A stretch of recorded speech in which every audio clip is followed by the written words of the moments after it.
Well, my name is Hein Sas. I am a member of the organizing committee of NORA 3, and I have the honor of opening the conference. So, welcome to you all. Well, for obvious reasons, we have to hold this conference online. A challenge to us all, and certainly to the organizers, because it's the first time we do a big conference of this size online. A consequence is that you can see me, but I can't see you, nor can you see each other. And that's, of course, strange. Unfortunately, EU privacy regulation inhibits sending us a participants list around, so you don't know yet who is in the room.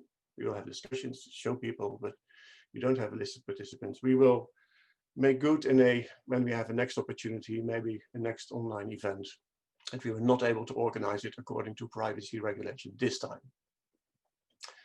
So, to begin with, I share some information about who are in our virtual room today. Well, we have 194 registrations. Logged on at this moment 130, so there are still people coming in. Oh, we have 130. It's like a stock market almost. So 130 people, and that's more registrations, but people may have, well, projects, urgencies elsewhere. That's logical. But 130 people online now is very good news, simply. Just about a decade ago, maybe a dozen persons in Europe were even contemplating native oyster restoration. And now we have so many people. In Berlin in November 2017, we had 65. In Edinburgh, we had 150 present. So it shows that the attention, the activity around native oyster restoration in Europe is really growing, and that NORA fits a need. We also made a chart of the geographical distribution of registrations for NORA 3, and may I ask Max to show that on the next slide after this beautiful welcome slide.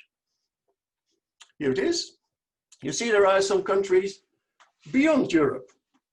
Well, that's a surprise, and particularly to participate, there are people then here now online in the middle of the night. By the way, the total here says 191 registrations, but the number has grown over the weekend when I made this slide. You see, so China, Hong Kong, Pakistan, Australia, New Zealand, even Ecuador, and quite a representation from the USA. A special welcome to you. It's great to see this, well, globe-wide interest. Within Europe, UK has quite a lot of attendees, also the Netherlands. You see in general a concentration of registrations around the North Sea.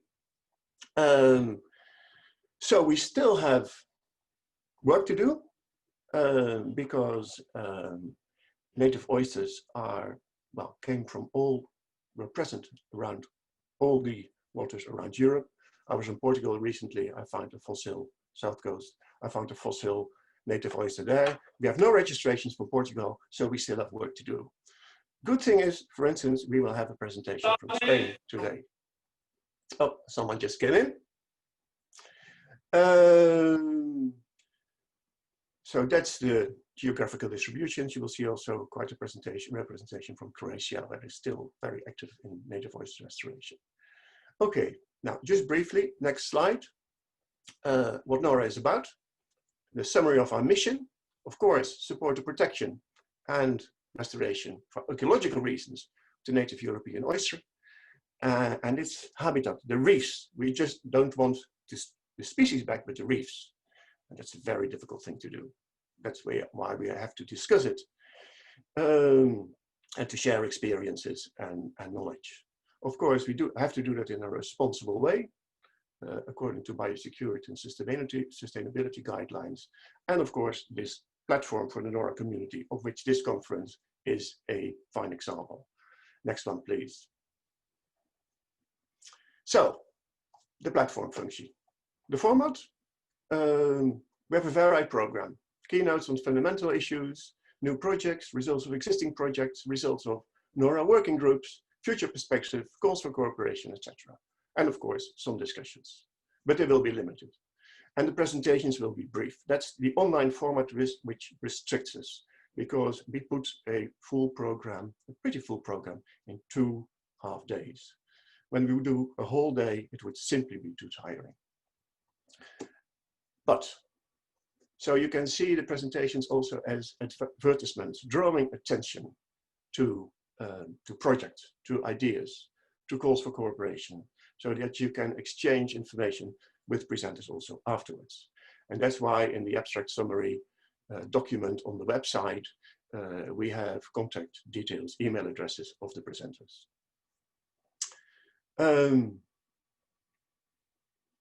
I think that's what I want to elucidate.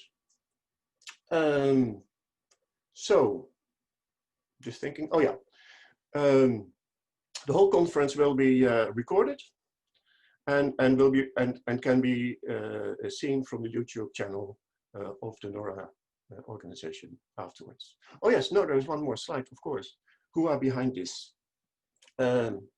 Well, the core team is the secretariat, Philine, Boos and Katrien. Karel van der Wijngaard and I just give general assistance where needed. Many thanks to Andreas for the whole website maintenance. The technical support for today is in the hands of Maximilian. And of course, we have our advisory board for general guidance. Just a remark, people like Katrien won't be seen today. Many other people will be, also Andreas and Maximilian, but they are behind the screen. Well, you cannot underestimate their value. That's what I want to see. Also the people in the background. We have partners, support financially and materially from Germany, from the Netherlands, and of course the Nature Conservancy, which is well, governing the Secretariat. We thank them very much for their unremitting support, which also will at least until somewhere next year, also for NORA 4. But an announcement about NORA 4 will be made at the end of the conference. Well, thank you very much. I hope we have a very good day and also tomorrow. And I now give the floor to Alison Debney. She is of the Zoological Society of London, co-founder of the Native Oyster Network of UK and Ireland, a member of the NORA Advisory Board. She will also explain the procedure, how you can participate in the Q&A sessions, and other aspects of how things work technically. So now the floor to Alison. Thank you, Hein. And hello, everyone. Welcome. It's so good to have so many of you join us here today to talk and learn about our beloved oyster and oyster restoration. I'm going to be chairing the first session this morning, our opening morning. But first, we have some scene setting and housekeeping issues that we need to do. So this is where normally I'd be telling you to turn our phones off. Well, I think we should just do that. What I think we all love about NORA is that we are a community. We really enjoy engaging with each other and learning from each other. We're all trailblazers here. So despite not being able to get together physically, we want to still try and get that sense of energy and excitement and that buzz going today, so that we feel, again, that immersed and recharged to carry on trying to restore native oysters throughout Europe. So dive in, immerse yourself. There's so much to learn over the next few days, or next 2 days anyway. Don't just have the speaker on in the background while you're busy doing your emails or finishing that report that you were supposed to have done yesterday. And we've got away with it because we're not on a flight over to the Netherlands. But really, listen, stand up, move around, get your cup of tea, and try and enjoy this privilege of learning from the experts in native oyster restoration. So first of all, here are some rules of engagement. As I say, be present, but feel to move around. We've got questions and answers sessions at the end of each of the talks. These are going to be controlled through the question and answer chat function in our webinar toolbar. If you look down the bottom, it says Q&A, or I have two speech bubbles. And if you click on that, you'll see that you're able to like a question. Now, the questions that are liked most will come up to the top of the pile, and those questions will be prioritized when presented to the speaker. So make sure when you look at the questions, like the ones you have, you want answered directly, and they will come up top. But be rest assured, the presenters will also either write an answer to the questions afterwards, or they will be provided with them afterwards. And so you will always get a response. We're really excited as well that we've managed to secure a closed caption facility for this conference. So that's live subtitling. But you actually have to activate that to have it function on your screen. So again, down the bottom of your screen, you'll see a CC button, closed caption. So press that and you'll start to see the subtitles. Don't forget to tweet. We can always create more energy and buzzing around the tweet, and you'll see the hashtags there on the bottom left-hand side of your screen. So the program this morning. First, we have a much anticipated keynote by Pierre, and it's on genetics and genomics of Ostrea edulis. This is the research that we've all been waiting to hear about and will very much influence native oyster restoration, aquaculture, and wild fisheries going forward. We're then very excited to launch not but one, but two publications. These have been massive pieces of work and excellently executed to tap into the expert knowledge that we have amongst our community. We'll first hear from Philine's Ermgassen on the biosecurity guidelines. Quite a terrifying process, I think, realizing consequences of not taking it seriously. I'm sure we all did from the outset. And then we'll hear from Joanne and Preston, who will be presenting the Native Oyster Restoration Handbook, our how-to guide. Anyway, let's get started. So it's with great honor and privilege that I'm able to introduce our keynote, Pierre Boudry, Head of IFREMER Research Unit, Functional Physiology of Marine Organisms. He is the Associate Director of the Joint Research Unit, LEMA, the Marine Environmental Sciences Laboratory, and he's also a member of the NORA Advisory Board. So over to you, Pierre. Good morning, everyone.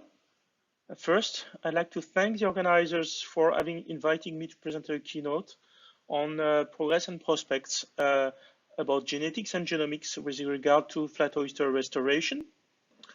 It's a great pleasure to be part of NORA 3, even online. And my presentation this morning will be divided in two parts.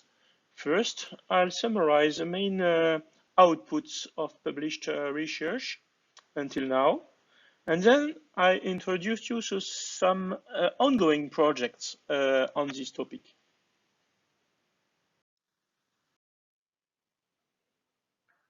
So, looking for papers published about genetics and Ostrea edulis, I found in the Web of Science about 50 relevant articles. They can be divided in two groups.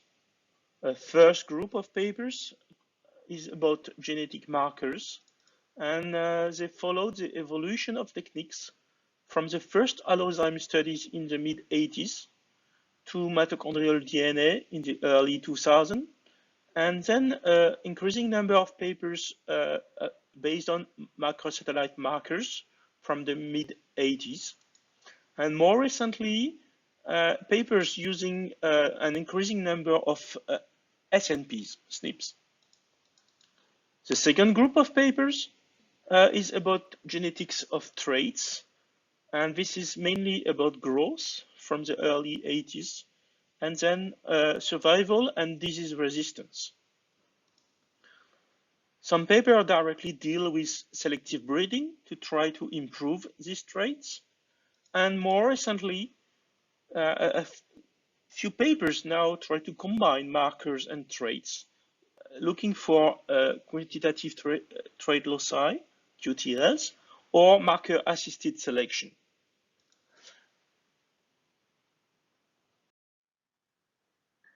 Numerous articles studied spatial genetic differentiation between populations. They were first based on allozymes and mitochondrial DNA, then macrosatellites, and more recently on SNPs. Among the recent articles, here is one resulting from the EU project Oyster Recover, published in 2016. This study confirmed previous observation showing significant isolation by distance, suggesting limited dispersal of the species, and revealed 3 clusters from Denmark down to northern Spain.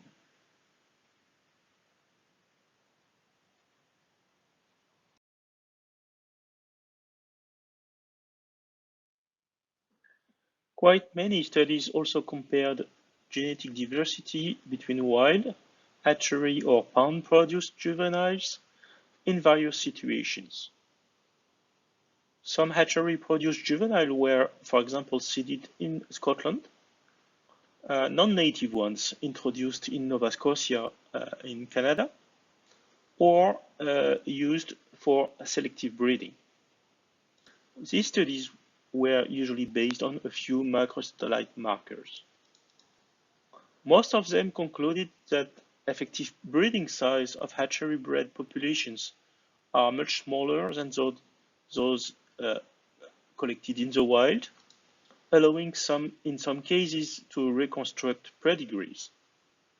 It was shown that this is due to the characteristics of male gametes, their fertilization mode, and the subsequent brooding of the larvae.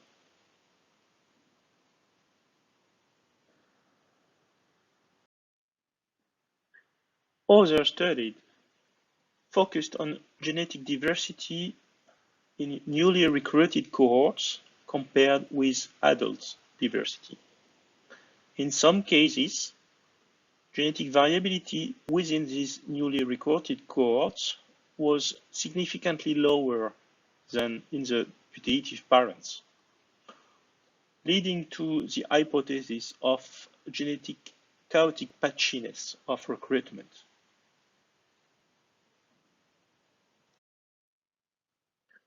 Few studies have yet focused on the possible impact of transfers of wild stocks between different locations.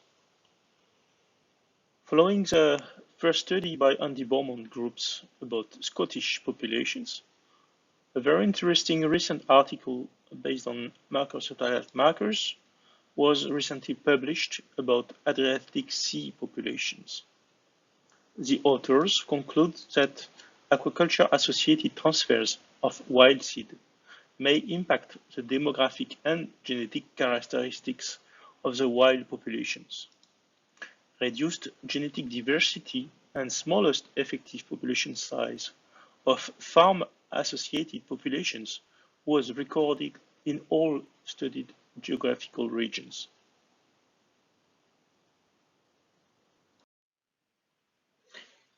I'm moving now to the second part of my talk, focusing on long-going questions still to be answered, as well as new ones that we might now be able to address using much higher number of markers, often referred as genomics approaches.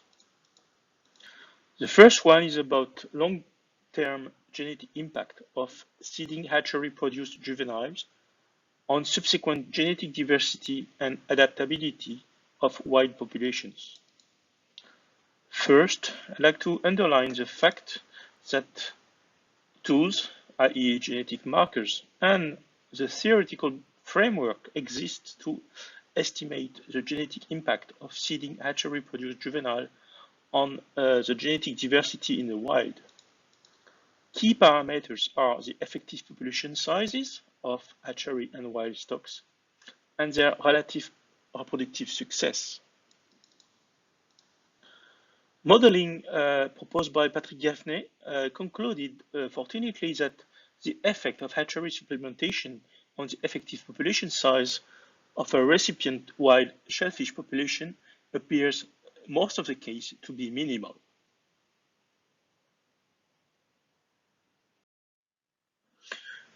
To my knowledge, this approach has not yet been applied to flat oysters, but was recently on great scallops.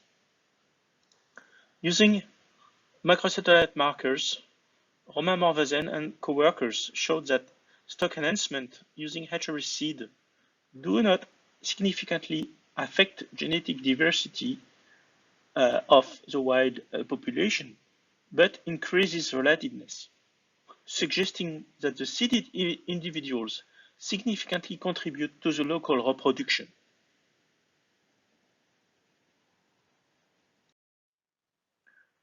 Another question is about transfer of stocks and the impact on the adaptive ability of the stocks. This relies to two other questions. First, are populations really locally adapted? And would non-local population would be maladapted to a new environment? A direct way to address this kind of questions is indeed to set up common garden experiments, as it was notably proposed in this paper by Irish colleagues. However, the major difficulty rely on the biosafety aspects related to transfer of stocks across long distances. Alternatively, genomics approaches now allow the identification of locally adapted polymorphisms, i.e. genome footprints of local selection, providing valuable information about those processes in the wild. Thanks to SNP array developed by Gutierrez et al., Vera et al. Used more than 14,000 SNPs to identify markers associated with putative resistance to bonamiosis resulted from selective processes in the wild, and also a set of markers highly discriminating populations, which are therefore potentially reflecting adaptive processes. It is even now possible to analyze associations between environmental variables and selected loci. For example, Vandrami et al. Identify loci whose variation is associated with mean annual dissolved oxygen concentration and mean annual sea surface temperature in populations of the great scallop Pecten maximus across Europe.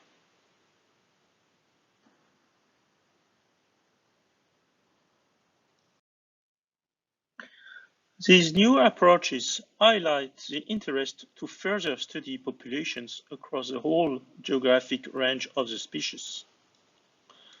For example, Lapeg et al., in a coming paper using 200 SNPs, observed a very clear genetic differentiation between previously identified clusters, as presented just before, and the populations that are present in the Black Sea, defining now 4 significant clusters.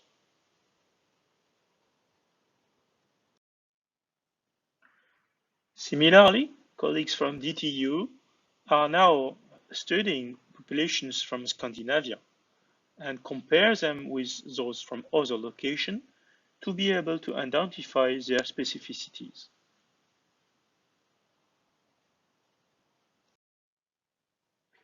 It is now even possible to detect significant genetic differentiation at a much lower scale within a single bay, like the Bay of Brest here, where low but significant genetic differentiation was recorded.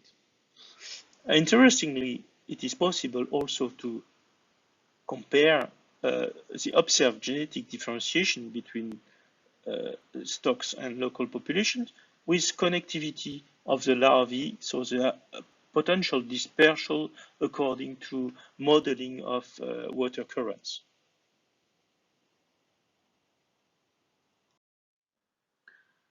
The development of new genomic resources clearly open new perspectives in understanding any evolutionary drivers of flat oyster populations and monitor their restoration. Most importantly, I'd like to highlight the fact that at least 3 different research groups in Europe, based in France, Scotland, and Denmark, are currently working on the whole genome sequencing and assembly of Ostrea edulis. Their work is highly advanced, and the next step will be functional annotation of the genome, an exercise that will greatly benefit from community building approaches.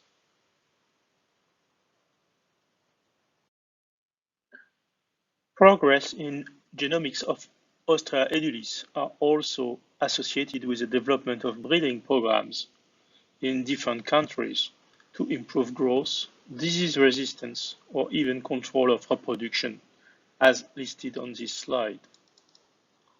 The likely increasing use of selected lines for aquaculture production or for restoration in the near future will require dedicated genetic monitoring on the basis of some of the knowledge and questions and tools that I have presented today.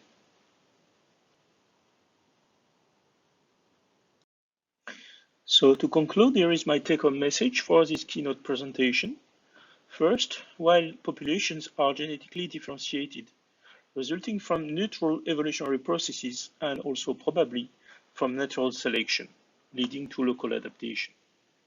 Transfers over long distances between potentially locally adapted clusters should therefore be avoided. Connectivity between neighboring populations should be favored to maintain the overall global genetic diversity. Hatchery-produced seed, and in some cases naturally recruited single cohorts, show lower genetic diversity than wild populations. This can lead to subsequent inbreeding when using captive broodstock.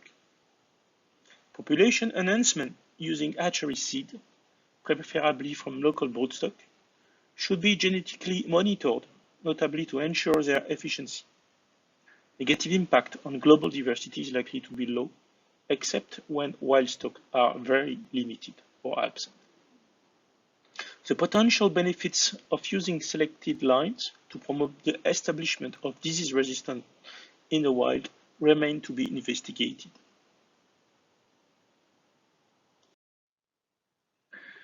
So before ending my presentation, I'd like to advertise a coming NORA workshop dedicated to research on Ostrea edulis genetics and genomics that will follow this keynote presentation.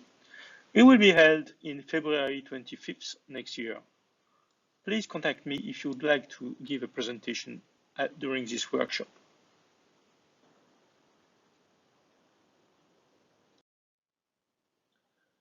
I would like to acknowledge the following colleagues for sharing unpublished information and those pictures. Thank you very much for your attention. Let's hope that the flat oyster will be back. I'd be glad to answer your question now or later by email. Brilliant. Thank you so much, Pierre. That was fascinating and some good take-home messages there. We have some questions coming through on the question and answer session. So I hope you're happy to answer them, or you said you are. Sure. If people, just to remind everyone, there's a question and answer button on the bottom, and give everyone to thumbs up the questions that you'd like to answer. So at the top at the moment, which is getting loads of likes, a question from Tom van der Haaf. How can we increase the application of genetic studies more for ecological restoration, as they are still mainly focused on aquaculture? Well, I think that markers and tools are developed from aquaculture, but all these tools, and I think I illustrated this in my presentation, they can be used to better document and understand evolutionary processes in the wild. So these tools are in common between aquaculture and restoration project. Thank you. So the next question is about disease. Disease is a big issue for aquaculture as well as for restoration. How do we develop disease-resistant, locally adapted stock? It's a very great question, yes. And well, I think that one point is local adaptation is a result of a very long process. And if you want to speed up disease resistance in the wild, most probably the best would be to use local stock and then use selective pressure, which is higher than in the wild and better controlled to develop a resistant stock. And as I was highlighting in my take-home message, one of the main difficulty to me is not to develop disease resistance, because selective breeding is well handled. It's a question of equipment and facilities and so on. But how to transfer this genetically based resistance in the wild, because then the whole thing is to know how you manage to transfer the resistant genes from hatchery and based lines resulting from selective breeding to the wild stocks for restoration. And this is something which is really remain to be monitored, following some of the approaches I proposed in my presentation. Brilliant, thank you. Well, we look forward to hearing that develop or over the years to learn about that. So then we have a question about scale. So what scale do you think that genetic variability is relevant in restoration? I'm not fully sure to understand this question, but I would say that the reference for genetic variability is the one which is presently observed in the wild. And as long as you manage not to have it modified and not to decrease genetic variability, I think what your restoration program are fine. And this highlights the question related to the use of hatchery stock, because we know in most cases they show lower variability than in the wild. So if the question is about geographic scale, then it's back to my points about genetic clusters, and we are on a way to define evolutionary units, and I presented some results about that, for which you can assume that if you move stocks within these units, these clusters, the impact on the fitness and genetic variability of the transfer is likely to be limited or negligible. Okay, brilliant, thank you. And actually we have a question leading on from that, really, is just more specific. Should we always look to the south or look south to stocks adapted to warmer climates when we plan ahead for climate change? Interesting question. I think that these species are very adaptable overall, and I doubt that we would need to transfer stocks from the south to the north to get adapted to climate change. Fortunately, these processes are slow enough, even if they are much faster than we would hope. So if populations show good variability and are connected together, I would say that let's hope that natural selection will be active and should help so that the local population get naturally adapted to these changes. Brilliant, thank you. And we've just got time for one more a short answer, if that's all right. Yeah.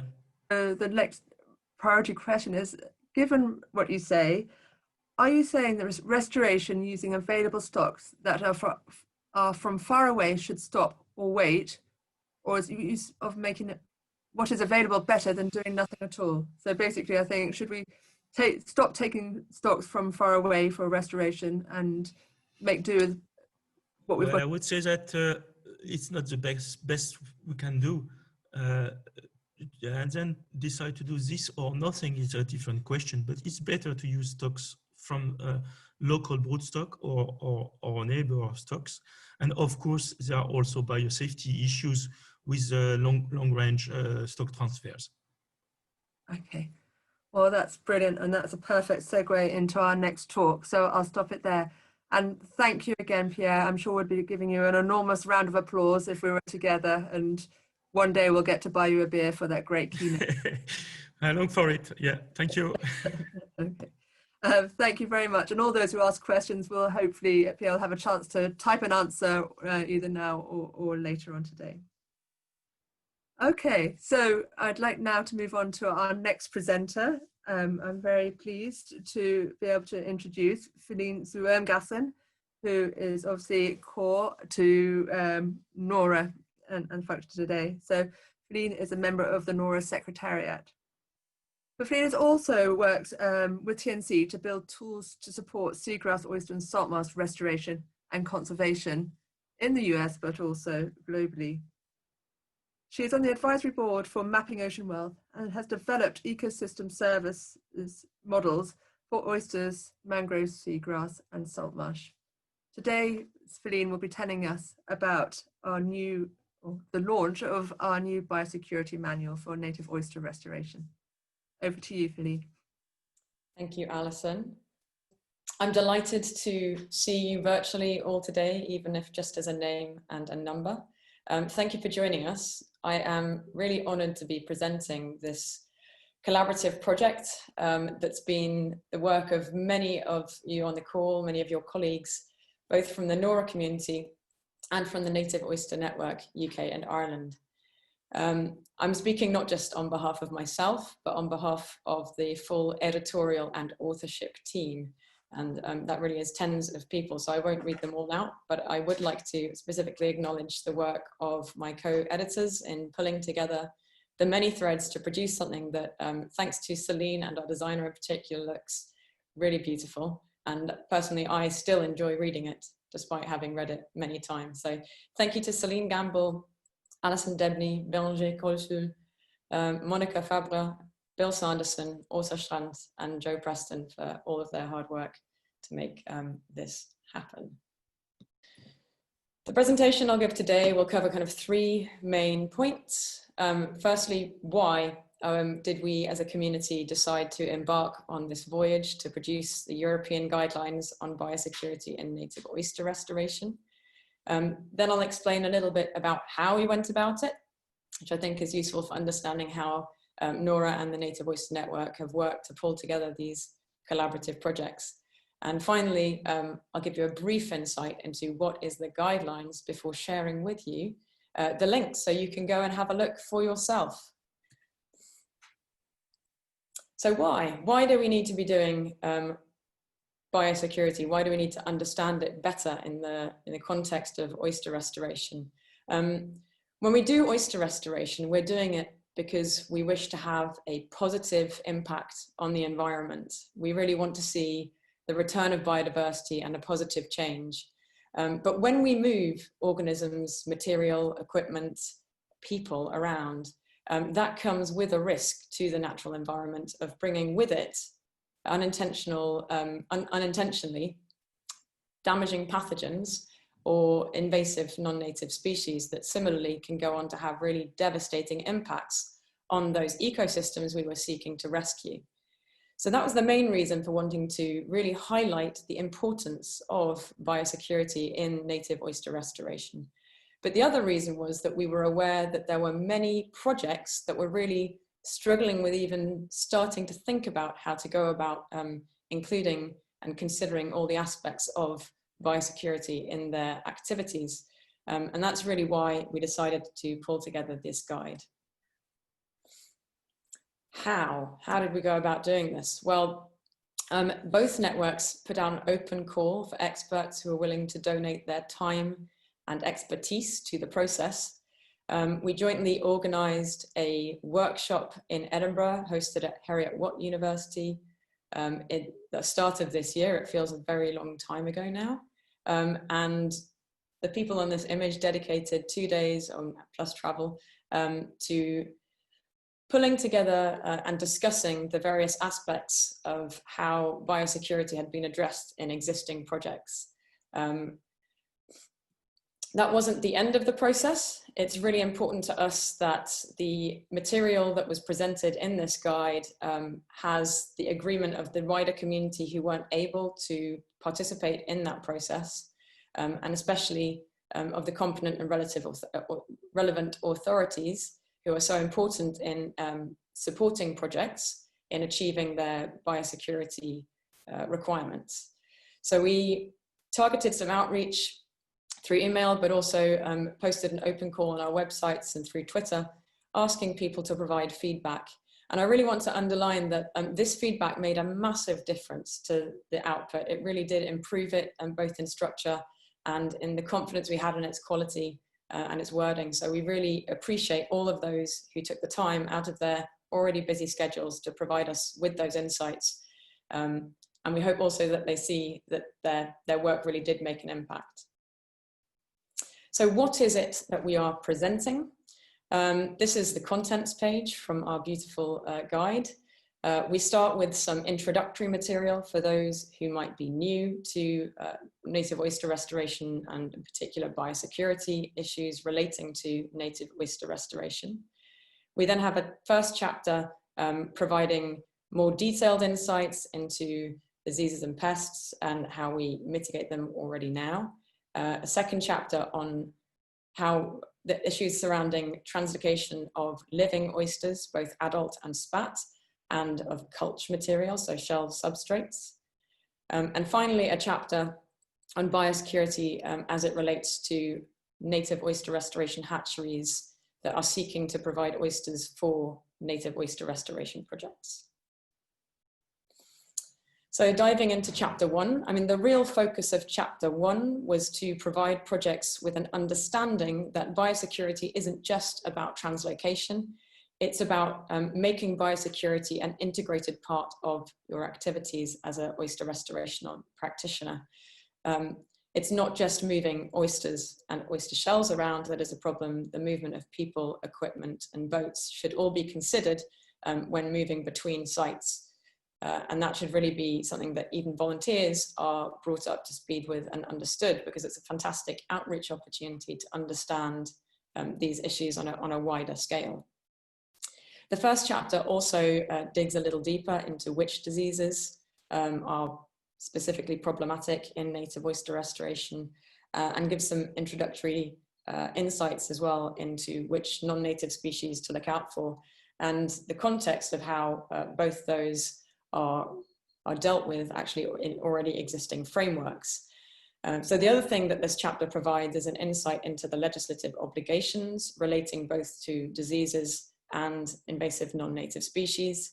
You should be aware that the legislation starts quite broad scale, maybe at the EU level, but then when you move down into the local scale, it becomes much more detailed. And in some locations, they're fortunate enough to have codes of practice, for example, that are laid out by the relevant authorities in those regions. And we can learn a lot from looking at these documents. But what's critically important to take home also from chapter 1 is that the existing framework relates to the existing industry and not specifically to native oyster restoration. So it is important that oyster restoration practitioners bear that in mind and really consider what their risk profile is and what their risk tolerance is when making decisions. It may be that it makes sense to move beyond what is legislatively required just to be absolutely certain, given that we are trying to make sure that we have a positive impact on the environment. In chapter 2, it gets really into the nuts and bolts of how we might move about oysters if we would like to move oysters. And we really start off with some introductory material about considering whether or not it is necessary to translocate, because prevention is better than cure. Risk can never be zero, and it's always worth projects considering whether or not translocation is the correct answer to the problem they are seeking to solve. If translocation is the correct answer, then this chapter outlines considerations that should be made when selecting your donor sites, and these can essentially be boiled down to as local as possible, move over as small distances as possible.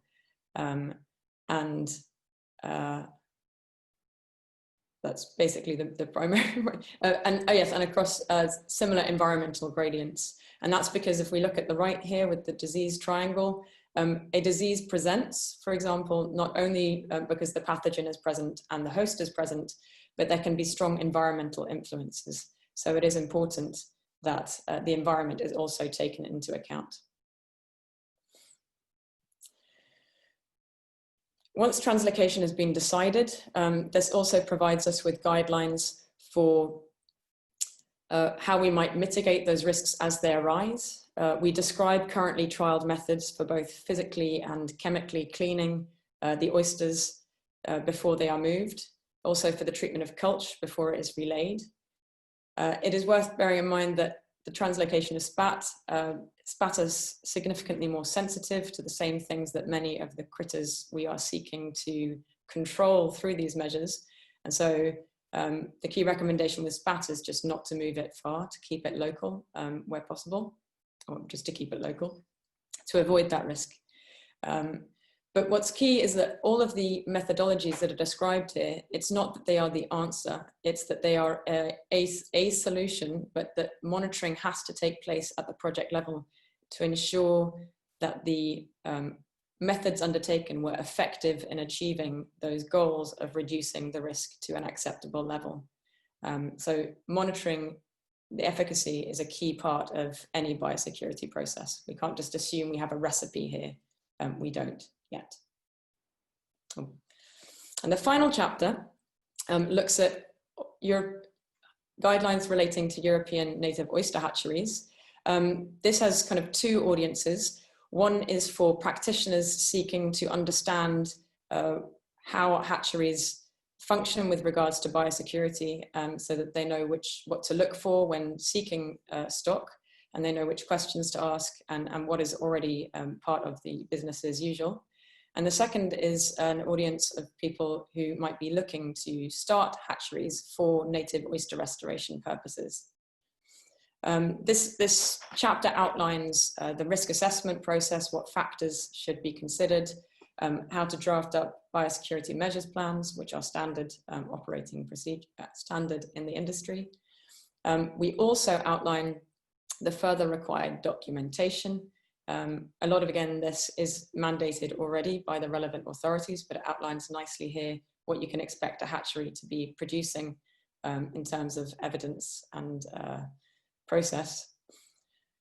There's then a very nice breakdown of the entry level, internal level, and exit level biosecurity measures as they relate to anything that moves in, through, or out of the hatchery, which would include your livestock, your equipment, your water, your feed, your people, and your settlement substrate.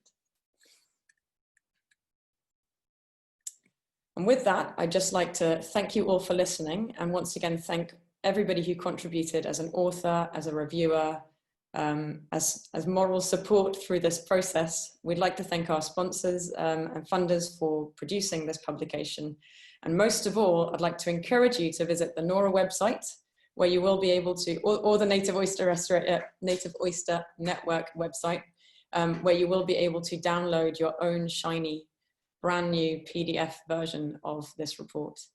Thank you very much for listening. And I'd like to invite Bérenger Colsoul to join me for the question and answer, because he is the genius as far as because he, together with Monica Fabra, really led the hatchery section of this work. Brilliant. Thank you so much, Philine.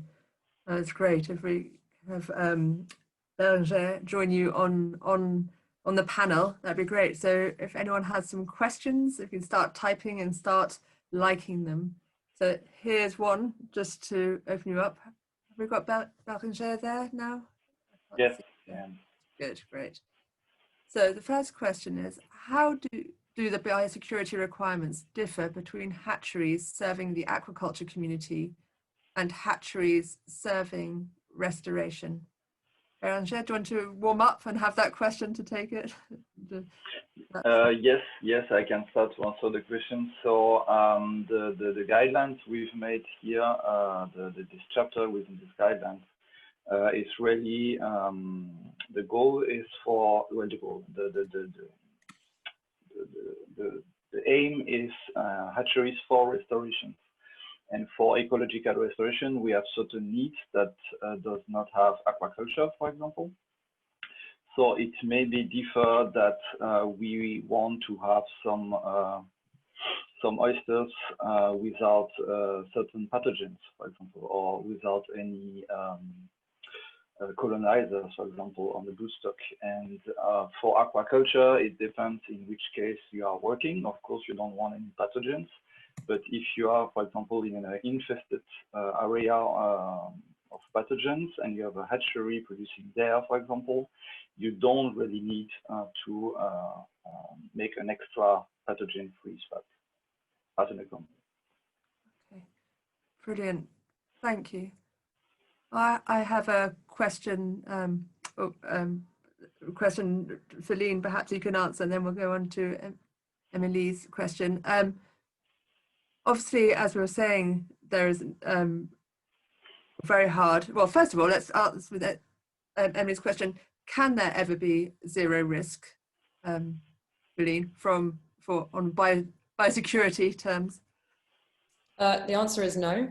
There can never be zero risk, and the project does have to decide what risk is acceptable to them given their aims and their other considerations like reputational standing. But no, risk can never be zero, and that is just a fact that has to be embraced, unless, of course, one chooses not to translocate in the first place, which is why consideration of that option is the top recommendation as it pertains to when you're deciding what to do with your restoration project. If the timeline for the project can be adapted to incorporate less risky source stock, then that is highly recommended. We understand, obviously, in the guidelines that they're developed to support people for whom that is not the option, but it is really key that is understood. Yes, absolutely, Emily, it's a great question. The risk can never be zero.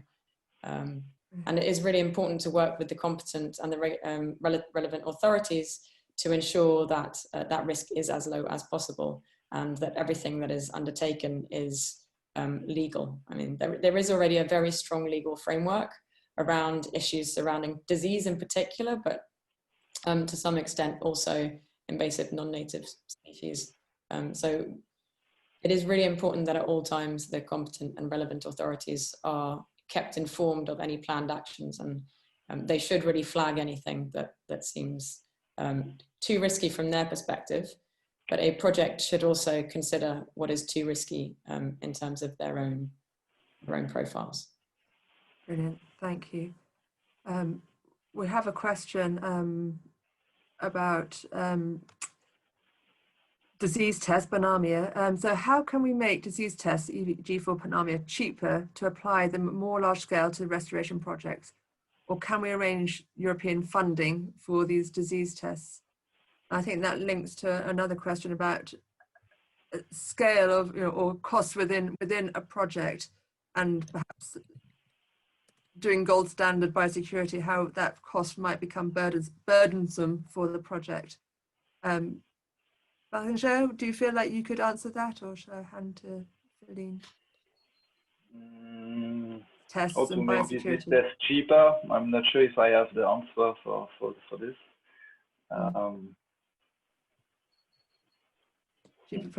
Philine, do we know, or is that something that we can start putting out there to? I think it's a great question in that it is really inhibitive. And it's not just the cost, but the number of organisms that are required to have a confident result from a disease perspective is very high. And that in itself is problematic for many projects that are seeking to save oysters rather than dissect them.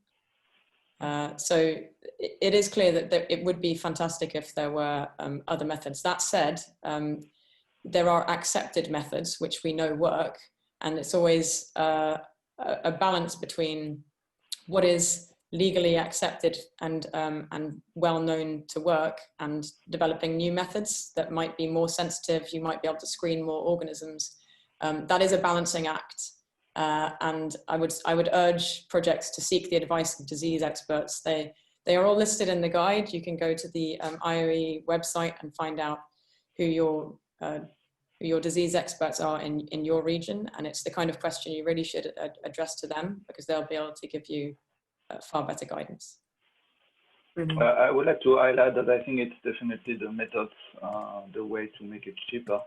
There is a different methods. The first one is to take the samples of the stocks you have and then send it to a labs that dissect a few of them, make histology traits, and they look for it. The second one is the eDNA, and maybe this one could be a cheaper method in the future.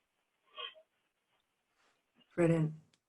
Well, thank you very much, both of you, for that. We'll draw the questions to a close there. There are a couple more, but perhaps we can type answers to them and sort them out after. So thanks again, Philine and Bérenger. Thank you. Thank you, Philine. Right, exciting. We're moving on to the next exciting publication, co-produced between NORA and the Native Oyster Network. So today we have Dr. Joanne Preston, who is a reader in marine ecology and evolution at the Institute of Marine Science, University of Portsmouth. She's also the co-founder of the UK and Ireland Native Oyster Network, and also a member of the NORA Advisory Board. Over to you, Jo. Morning, NORA 3. Thank you, Alison. I'm just going to wait till I can claim control over Max's screen and for the presentation to come up. Okay, here we go. So today I'll be launching our European Native Oyster Habitat Restoration Handbook. This is a publication from the Native Oyster Network, UK and Ireland, very much in collaboration with NORA. As many of you know here, that starting up a restoration project is no small feat, and there are many logistical, financial and legislative barriers and challenges that need to overcome. So we really felt that as a network, we thought it was vital that we equip and facilitate groups and governments to overcome these challenges, which is why the handbook was written. It's a how-to guide, it's a manager's guide. And it's been written in collaboration with authors across the whole of the EU and internationally. And today I am representing the editorial team and all the authors.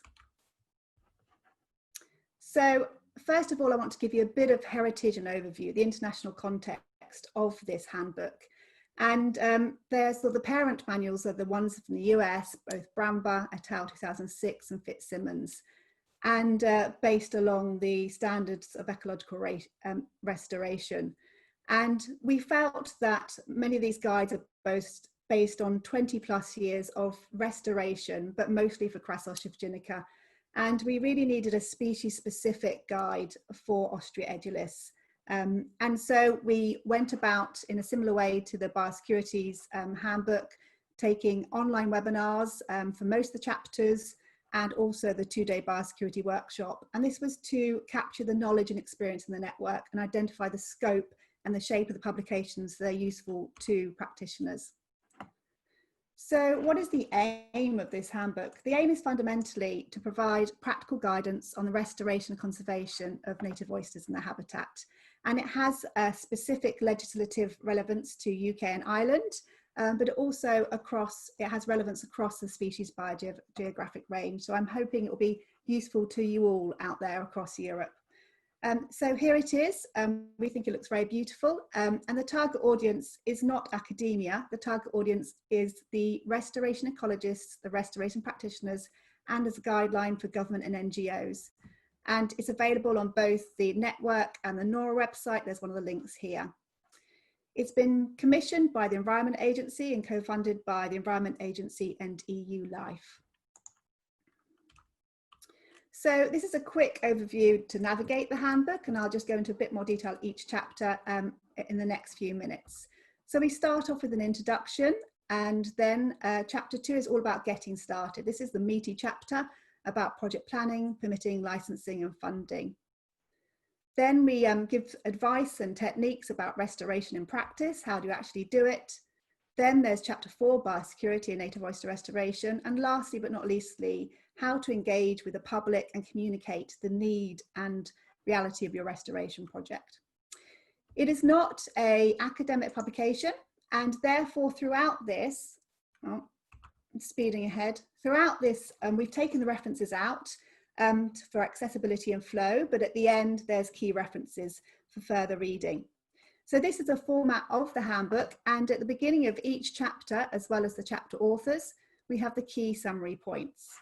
Now, chapter 1 is, provides a context of the decline and exploitation of native oyster habitat, and we bring in some historical ecology, definitions of oyster reefs and oyster habitat, and really provide practitioners with a clear and concise rationale for the need to restore habitats, oyster habitats. We also introduce ecosystem services and the wider beneficiaries of oyster restoration, as well as providing an overview of the biology and ecology and conservation designations. So again, this should be viewed as one, education, but also a toolkit for practitioners. It was really important that we developed a range of accessible and powerful infographics that would help projects and practitioners communicate the need and benefits of oyster restoration. And here are just a few examples. This one is the conceptual carbon budget of Ostrea edulis by Lee et al. We have here a lovely infographic looking at the wider beneficiaries of oyster restoration. And then here we have an infographic about the ecosystem services provided by Ostrea edulis, as we currently have the evidence. And this has been very powerful and useful in the States with Crassossia species, and we wanted to do the same for Ostrea edulis.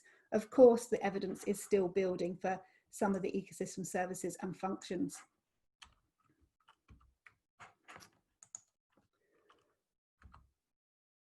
So chapter 2, been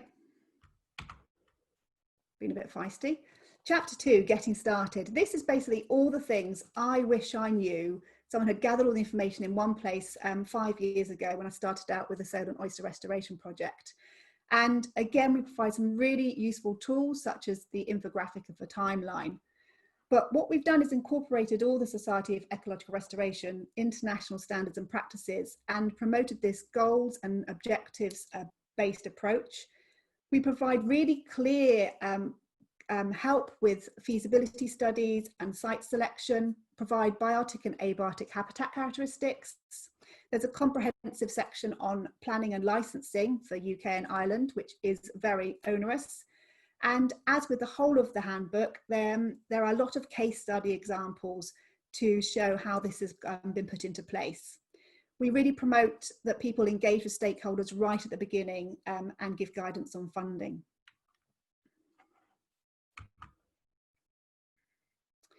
So here's another example of some of the very lovely infographics that have been produced by the designer.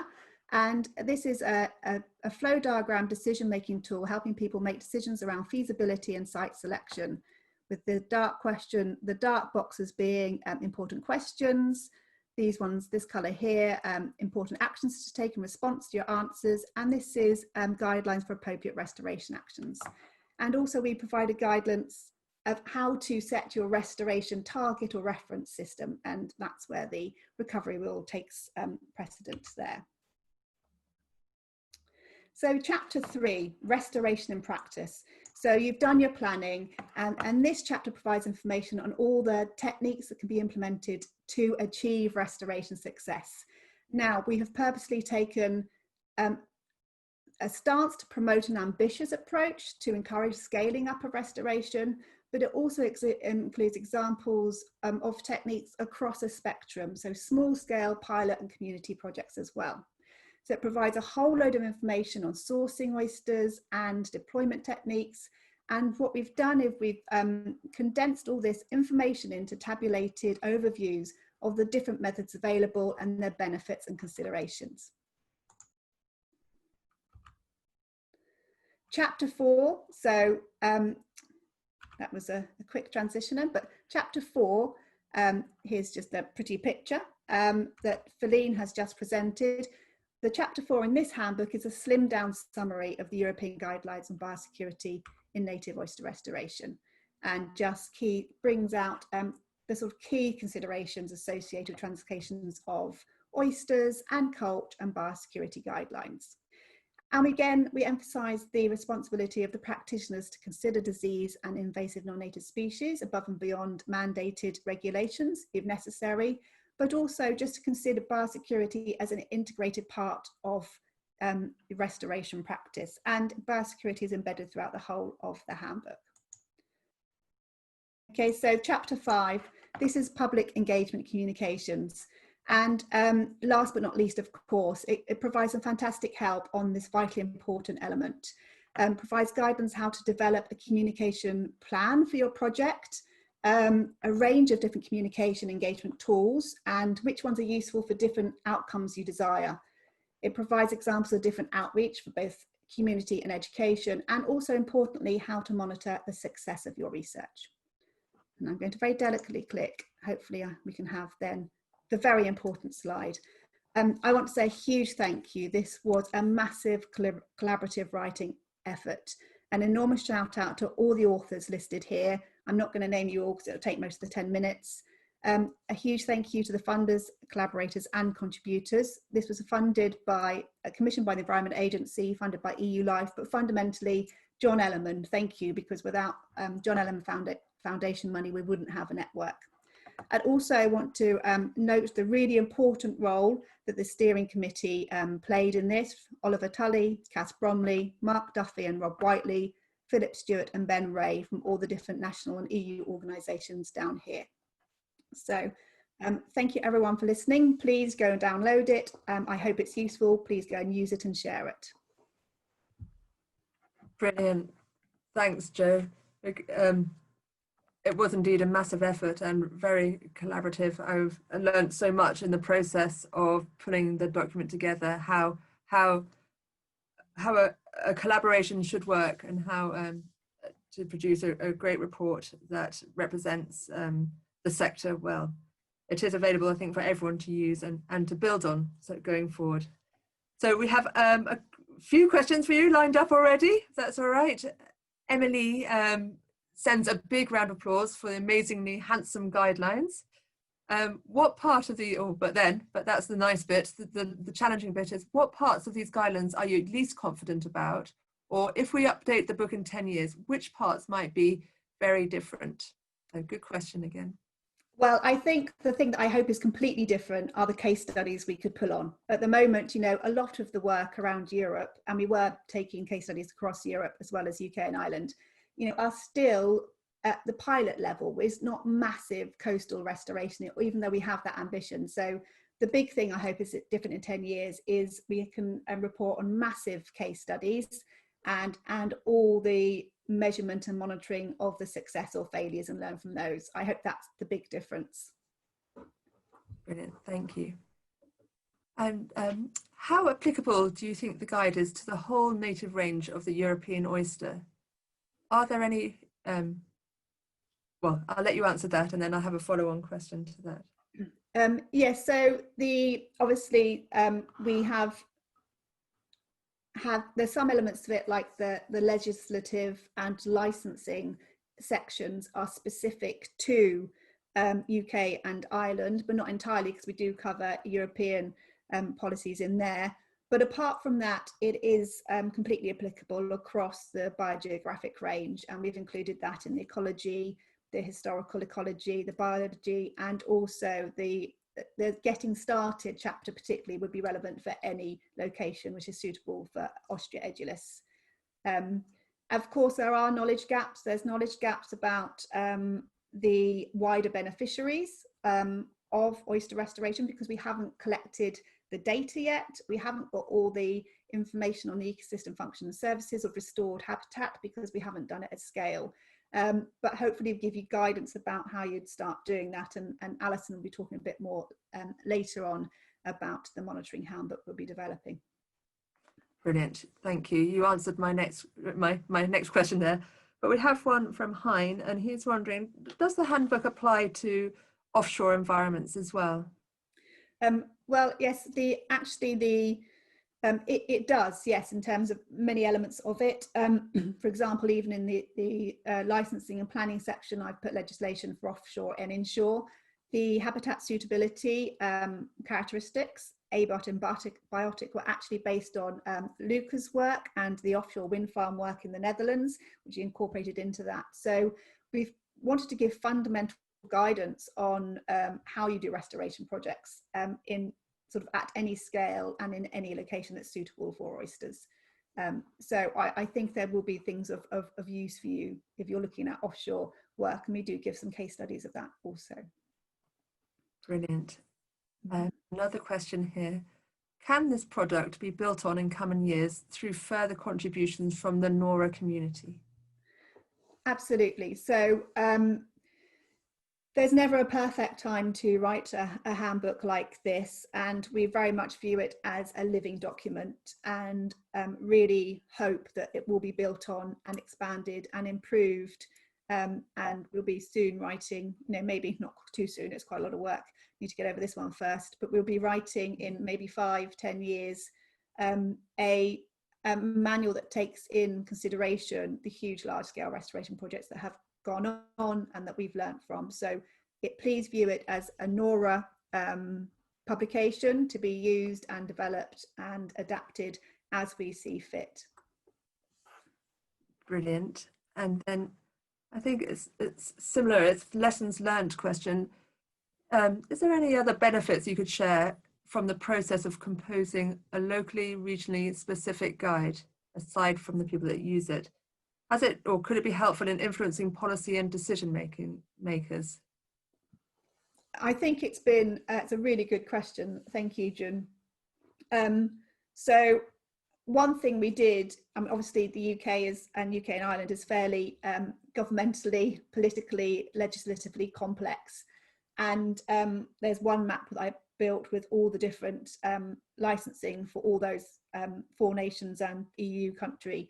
And not one person knew all the information. So I had to bring that all together and go to steering committees and different governments and things like that, bring them all into one place, does a brilliant job of highlighting some of the policy or legislative barriers that is faced when you're working across these national boundaries and biogeographic boundaries. And one of the key things about our infographics and the data we collected together was that we wanted to try and influence policymakers and decision makers by bringing it together in one place that is accessible, that is not a scientific publication, but it is could be impactful for those that are making decisions.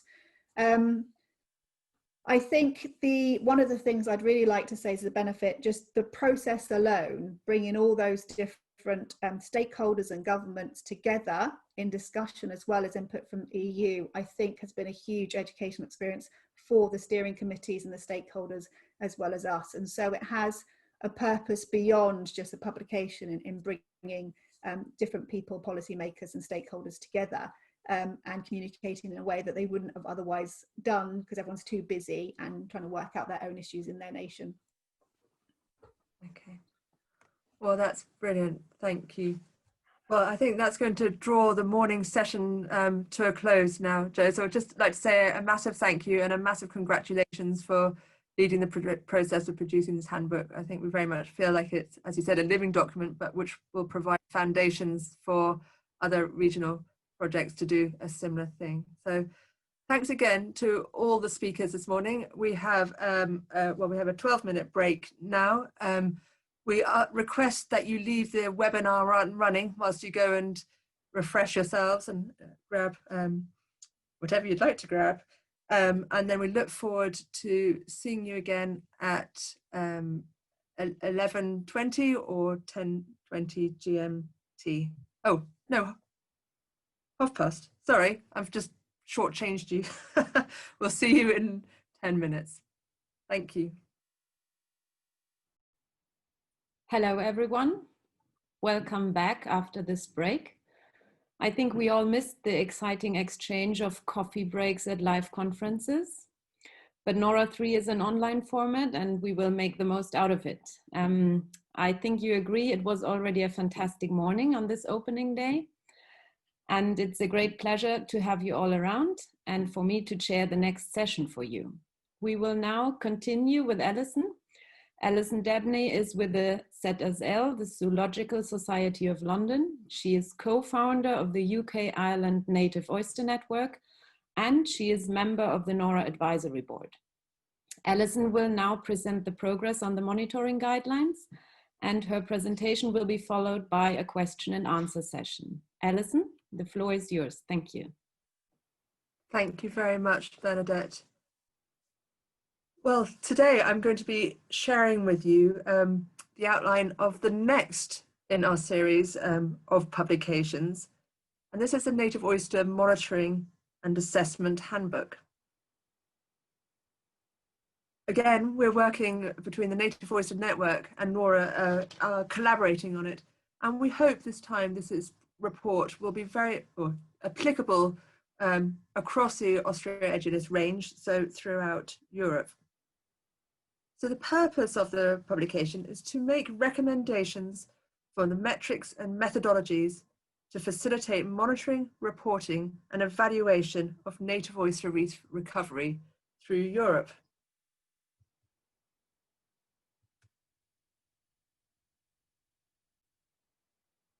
So the idea of the handbook came as it was recognised by the editors that we're at the start of the movement in marine habitat restoration in Europe. In particular, our favourite field of native oyster reef restoration. Again, learning from the States, we thought it'd be great if from the outset we could benchmark where we are now, in 2019, and track our restoration efforts going forward to be able to demonstrate and quantify both progress and impact. We thought that by developing a series of metrics, we would be able to use them to best identify successful restoration approaches, as well as the constraints. For example, are there particular environmental variables that preclude oyster recovery? So in late 2019, at the guests of University of Portsmouth, we brought together experts from across Europe to workshop ideas and come up with the series of recommended metrics and methodologies.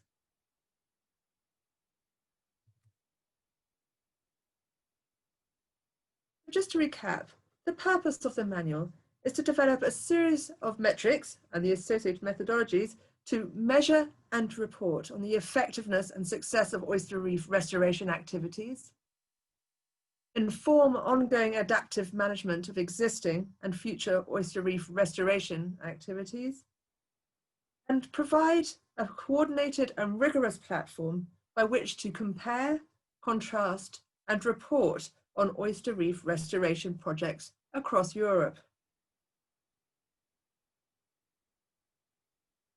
So our starting point was the Baggett et al. Monitoring and Assessment Handbook produced for the States. But of course we'll adapt it for Ostrea edulis and our European conditions.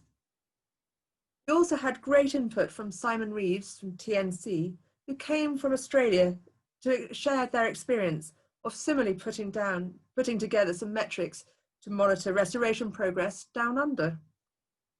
They have some superb metrics, including looking at social impact.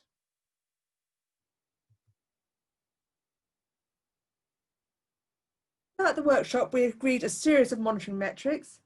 Each metric has an explanation for why it is suitable, a suggested methodology, and a suggested sampling frequency.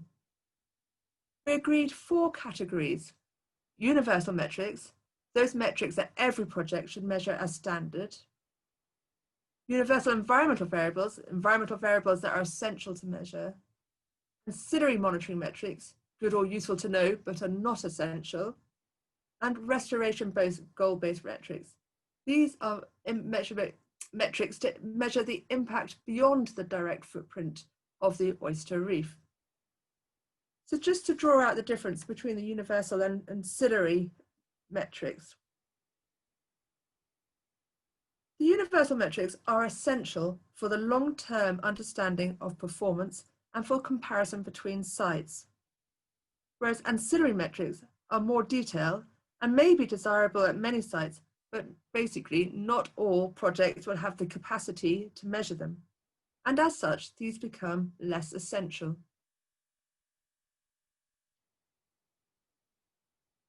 So here are some examples of the universal metrics.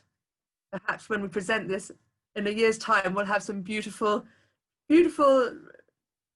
design such as we've seen this morning. But anyway, the universal metrics. These are metrics that are suggested for every project to measure as standard, as we've said before.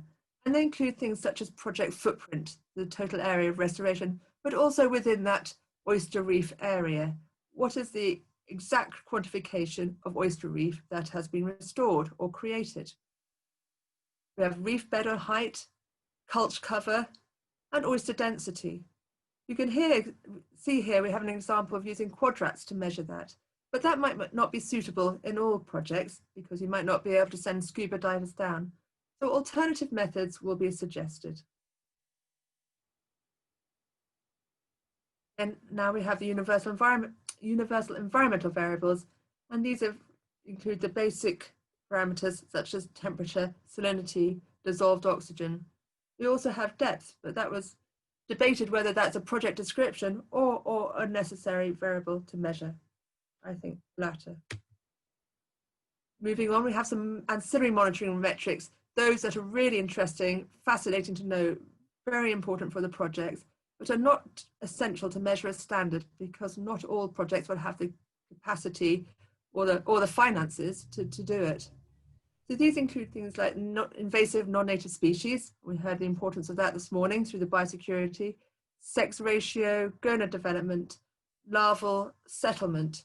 And just drawing out this one, larval settlement, this again is very interesting, but actually when we're comparing between sites, it is the oyster density that we feel is more important, because this is as a product of the recruitment of oysters, and so will give us a comparison of oyster density between different projects and sites. Finally, we have our restoration goal-based metrics. Again, these are the impacts beyond the direct footprint of the project. And we have some example environmental indicators, including nearby reef oyster density. So that is the spillover beyond the direct footprint, or density of associated fish and invertebrates.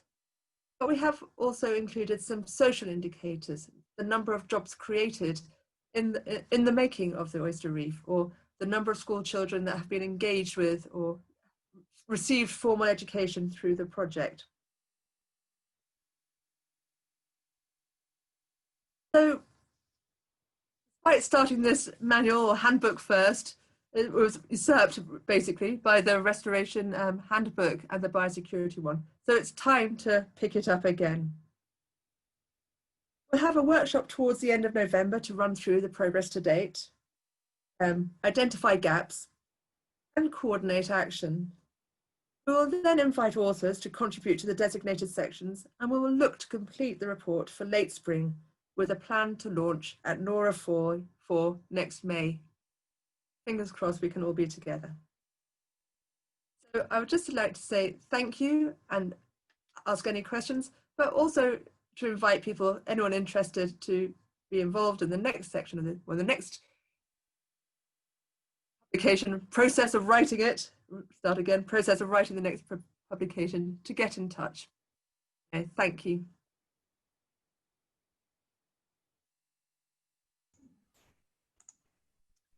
Thank you, Alison, for presenting this. Now we are looking at the question list, and I'm happy to read out the first question for you, Alison. Is there a way to publicize the essential monitoring to funders so they A, understand the importance of monitoring, and B, insist on these metrics being included in any proposal? Thank you very much for that question. Just before I answer, I'd like to introduce my colleague, Jo Preston, who's joined me on the panel for the questions here. Jo will be editing the report again. She's done such a good job, she can't get out of doing loads more now on the handbook. But anyway, Jo will be the lead author and lead editor of the monitoring handbook.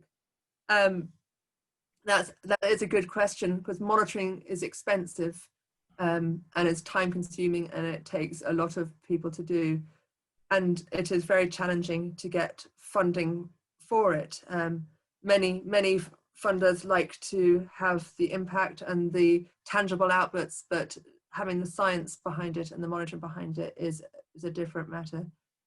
I think, like all these things, and like lots of conservationists and scientists, we have to be pragmatic about it, and we have multi streams of funding going on at a similar times. We have to find novel approaches to achieving it. Many of the projects certainly in the UK, as well as having practical or restoration projects, they'll have partnerships with universities, and we'll have students running alongside, or studentships running alongside it. So I see there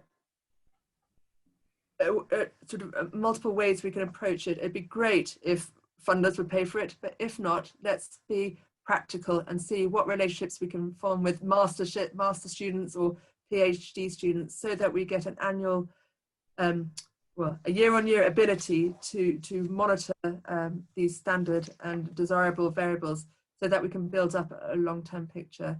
And if we do that, it sort of goes beyond the individuals themselves, but becomes sort of institutionalized within the project. Okay, thank you.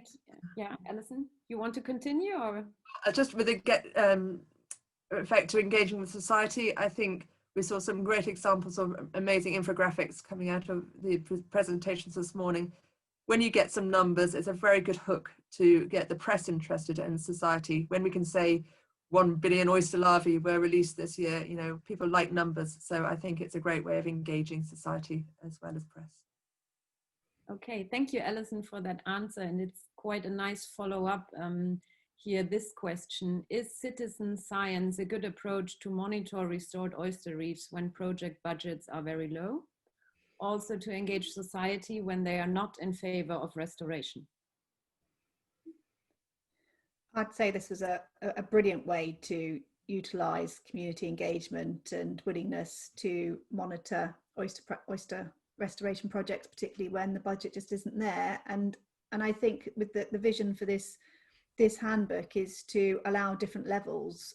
So you get a minimum level of monitoring that could be done from, you know, a community project or a citizen science project, and then going up the scale to ancillary metrics that really capture the ecosystem services of restoration. And this is something that we were thought about when we divided the two limits of the universal that we wanted all projects to do, what would be accessible to almost anyone to do, and then can you use it for community engagement and outreach. So I think we'd all be hugely in favour of that as a tool, and then often that can run alongside more scientific monitoring for the more complex analysis of disease or larval reproduction.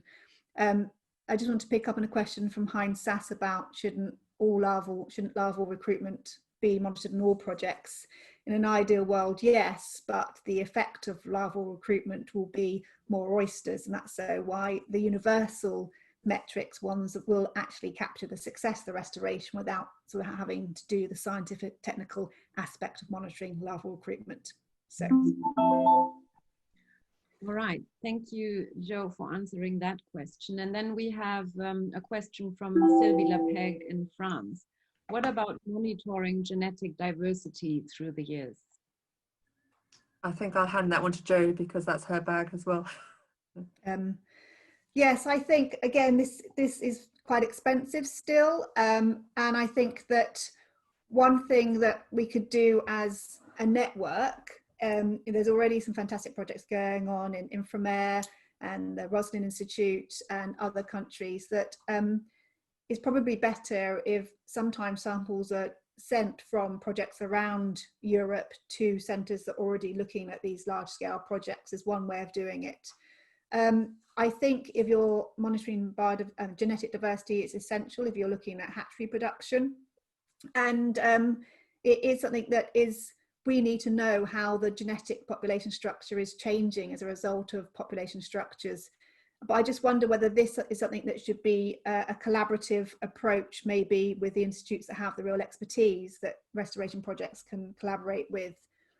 If you have the facilities and capacity and funding to do it, then absolutely do it.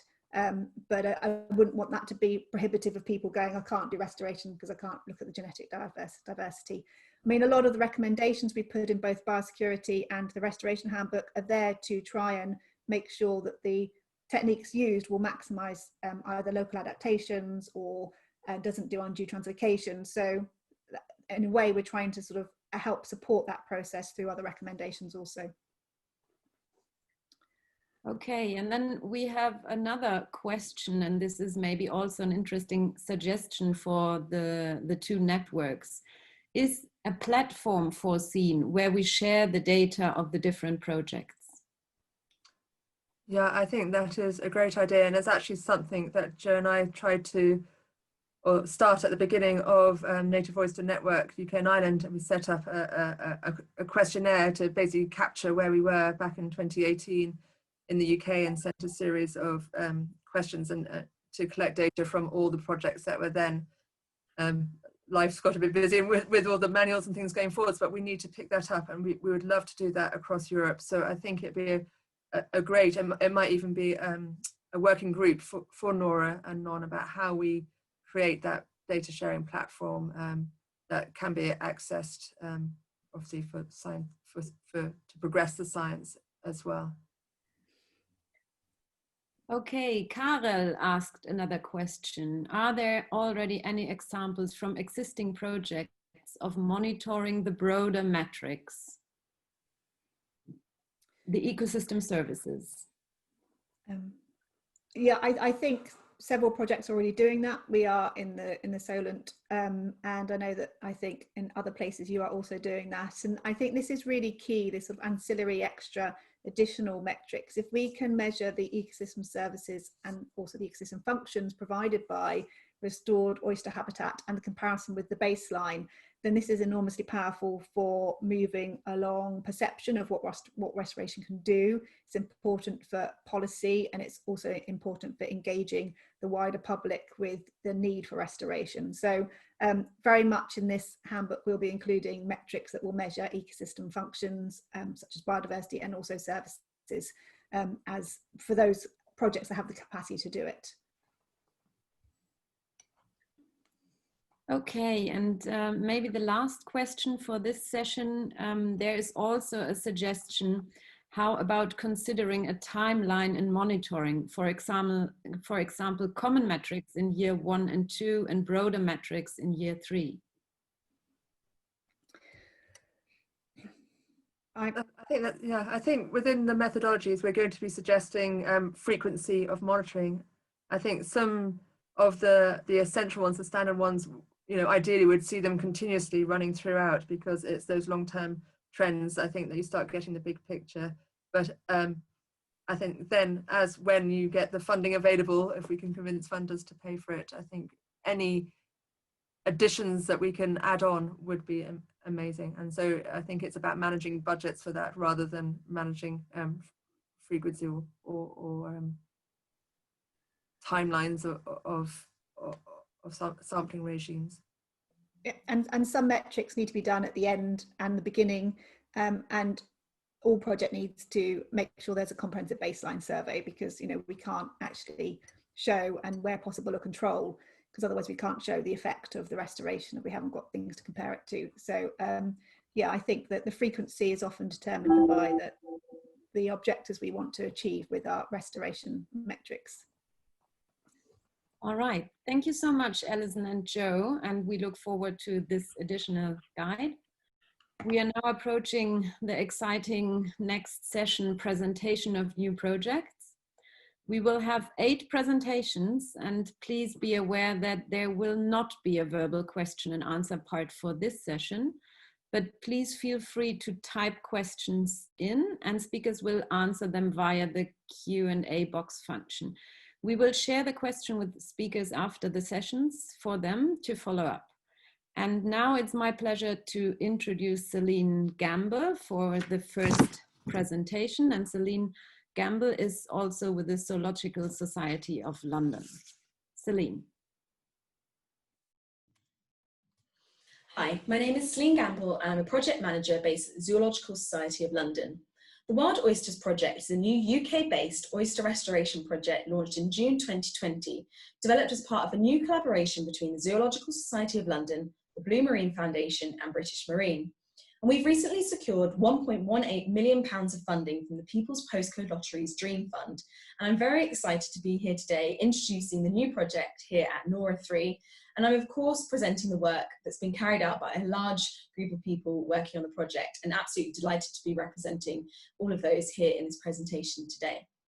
So the aim of the Wild Oysters project is for the UK seas to have self-sustaining populations of native oysters, which in turn provide clean water healthy fisheries, plentiful biodiversity, and a reignited national love of this iconic species.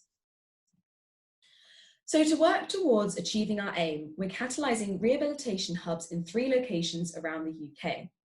Each rehabilitation hub will be installing 46 oyster nurseries based upon 2 different marinas in each location, which will be installing caged oyster systems suspended underneath marina pontoons using methods developed through the Solent Oyster Restoration Project. We're also going to be carrying out seabed restoration, including baseline surveys and culture deployment, using and building upon the work carried out by the Essex Native Oyster Restoration Initiative. We'll also be delivering an extensive public outreach and educational science programme to both primary and secondary school students as well as the general public. And we've used the ZSL education team at London Zoo, who have developed a range of educational materials for us, which have been produced in line with the national curriculum for Key Stage 3 and Key Stage 4. And we've developed materials, for example, PowerPoint presentations, workbooks and materials for children to work through, both in classroom sessions and also sessions at our fieldwork site. And we'll be sharing these education materials for use through the Native Oyster Network and also the NORA community as well. So here on this map, you can see the geographic spread of the 3 oyster rehabilitation hub locations around the UK. In Scotland, we're working in the Firth of Clyde. In North East England, we're working in the Tyne and Wear. And in Wales, we're working in Conwy Bay. At each new rehabilitation hub, we've identified local partners to work with us for the delivery of the project. And we provided funding to hire a dedicated local project officer for each site. And if we were here in person today, you'd be meeting those 3 people that we've recruited. And so basically in Scotland, we're working with the Clyde Porpoise Community Interest Company. In Wales, we're working with Bangor University. And in the northeast of England, we're working with Groundwork Northeast and the Tyne Estuary Partnership. And our hope is to further build these local partnerships and collaborations to ensure the legacy beyond the 3 years of the project. And we're also hoping that by working in 2 marina sites in each location, that will catalyse oyster restoration and mean that other marinas in the nearby proximity might want to get involved with as well. So in terms of the impact of the project, we think that the collective impact of the 3 new sites will include the installation of 126 oyster nurseries, which will see the release of over 9 billion oyster larvae around the UK over the 3 years of the project. As I mentioned, we're doing the seabed restoration, which will see the seabed site of 3 locations just offshore from our marina sites. And in terms of our public engagement, we're hoping to engage with over 50,000 people throughout the 3 years of the project, including 12,000 school students. And also we're hoping to train around 150 citizen scientists who will feed into the data, the central kind of data collection of the overall project, hoping to get some really nice data on the Wild Oysters project. So finally, before I end, we just wanted to say that we're very excited to have partnered with British Marine. For those of you who don't know, British Marine is a membership organisation in the UK for the leisure, super yacht, small commercial marine industry, which has provided us with that access to these marina pontoons all around the UK. I think we're working in 6 marinas in total. And it's also allowed us to develop our communication strategy alongside the marine industry, which has allowed us to basically try and encourage the marine industry and sea users to be proactive by making space for nature in their marinas, and also thinking of ways that they can reduce their collective impact on the marine environment, for example, changing their cleaning products or reducing pollution as well. So that's everything from me today. So thank you very much for listening. If you have any questions, please do get in touch with me via email. And I'd like to welcome everyone to follow our progress on Twitter by following wild_oysters. Thank you very much. Thank you, Celine. Thank you, and congratulations to that great project. And we will now continue with Nancy Nevejan from Ghent University. Nancy, thank you, and the floor is yours. Thank you. So I wish to thank first Nora for giving me the opportunity to shortly present the Belgian pilot, which focuses on demonstrating the synergy that exists between flat oyster and seaweed aquaculture and restoration of flat oyster beds, but this all in wind parks. For the purpose of this presentation, I will not elaborate on the seaweed activities.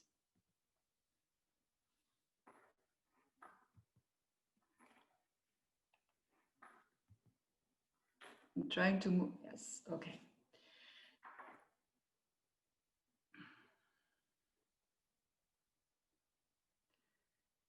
Right. So the Belgian pilot is one of the 5 pilots that put in practice the concept of multi-use of oceans, and which are part of the European funded Horizon 2020 project United. United started on the 1st of January this year and will last 3.5 to 4 years, and under the leadership of Deltares.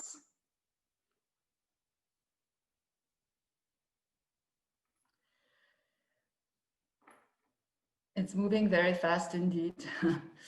The principle of the Belgian pilot is that aquaculture of flat oyster will, on the short term, support restoration efforts by supplying seed that is grown under local conditions and by providing broodstock animals.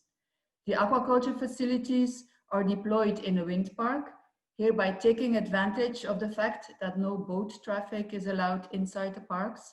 As such, aquaculture installations are protected against collisions and entanglements, and the seafloor is protected against trawling by fishing boats. Not only is the same space used for different activities, being the production of wind energy and food and restoration of oyster reefs, but also infrastructure will serve different purposes. So more specifically, the scour production around the wind turbines will not only provide protection against erosion, but also substrate for flat oyster larvae to settle. On the long term, it is expected that the oyster reefs will provide larvae to support the aquaculture business, very similar to the current mussel industry that relies on the collection of wild mussel spat. The Belgian pilot consists of 2 phases, the so-called pre-operational phase, which takes place near shore at 5 kilometers of the coast near Newport, water depth approximately 15 meters, and the second operational phase is located offshore in the wind park of Belwind at 30 kilometers of the coast, with a water depth of 25 to 28 meters. The systems and materials which proved to be successful during the pre-operational phase will be deployed offshore in course of next year. In view of the limited time allocated to this presentation, I will not elaborate on the aquaculture systems, but focus on the design of the restoration infrastructure. So we came up with a table of which the upper part consists of a cage divided in 16 units. This allows us to test 4 scouring materials in quadruplet. As indicated on the slide, we test 2 grades of granite, limed granite and limestone. In addition, one table has 3 baskets attached to it with flat oyster adults to study the role of the presence of other oysters on larval settlement. In combination with the aquaculture systems, we will also have an insight on the distribution of the competent larvae in the water column near shore. So this is how it looks in practice, our table. And here you have a close-up. You can clearly see the different types of stone that are being tested. And to the right, you see an underwater visual of the tables 1 month after deployment. So we were happy to see that the tables are still upright, that they're not sunken into the sand and rather free from fouling. First sampling will take place tomorrow, actually. So for the time being, we cannot report any results whether we were successful or not to capture flat oyster larvae. For the offshore operation next year, we are still considering different options, such as the use of basalt bags, which are a lot cheaper and easier to handle than the tables. For sure, the results of the nearshore experiment will help us to choose the right stones to fill.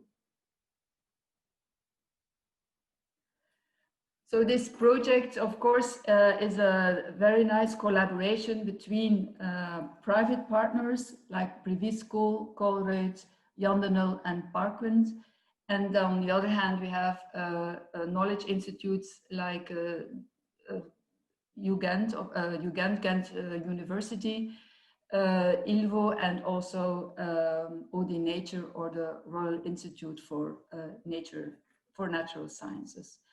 The project is managed by a team of the Laboratory of Aquaculture, Bert Stegle, Annelies de Klerk, and myself. Thank you very much for your attention. And this is in brief what the Belgian pilot is all about within the United project. Thank you.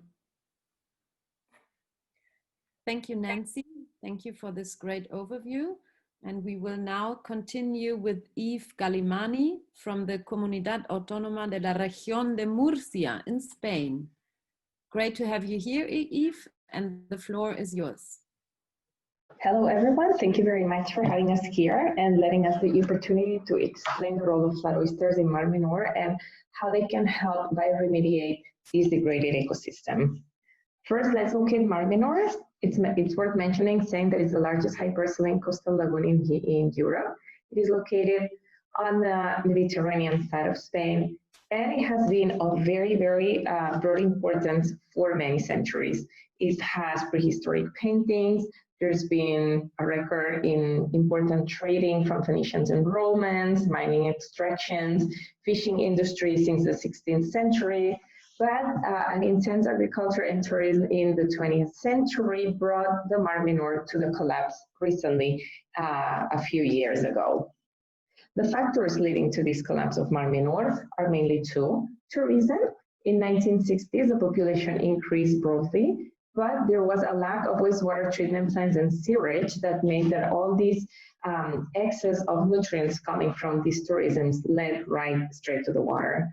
Moreover, agriculture changed from dryland crops to irrigated crops using much more water than before, and there was an excess of uncontrolled fertilizers, which polluted both water and the aquifers, and the whole thing led to nutrient mismanagement and over-enrichment that conducted a massive phytoplankton bloom in 2015, and then another main ecological disaster in 2019 with anoxia and a major die-off, as you can see here in those pictures.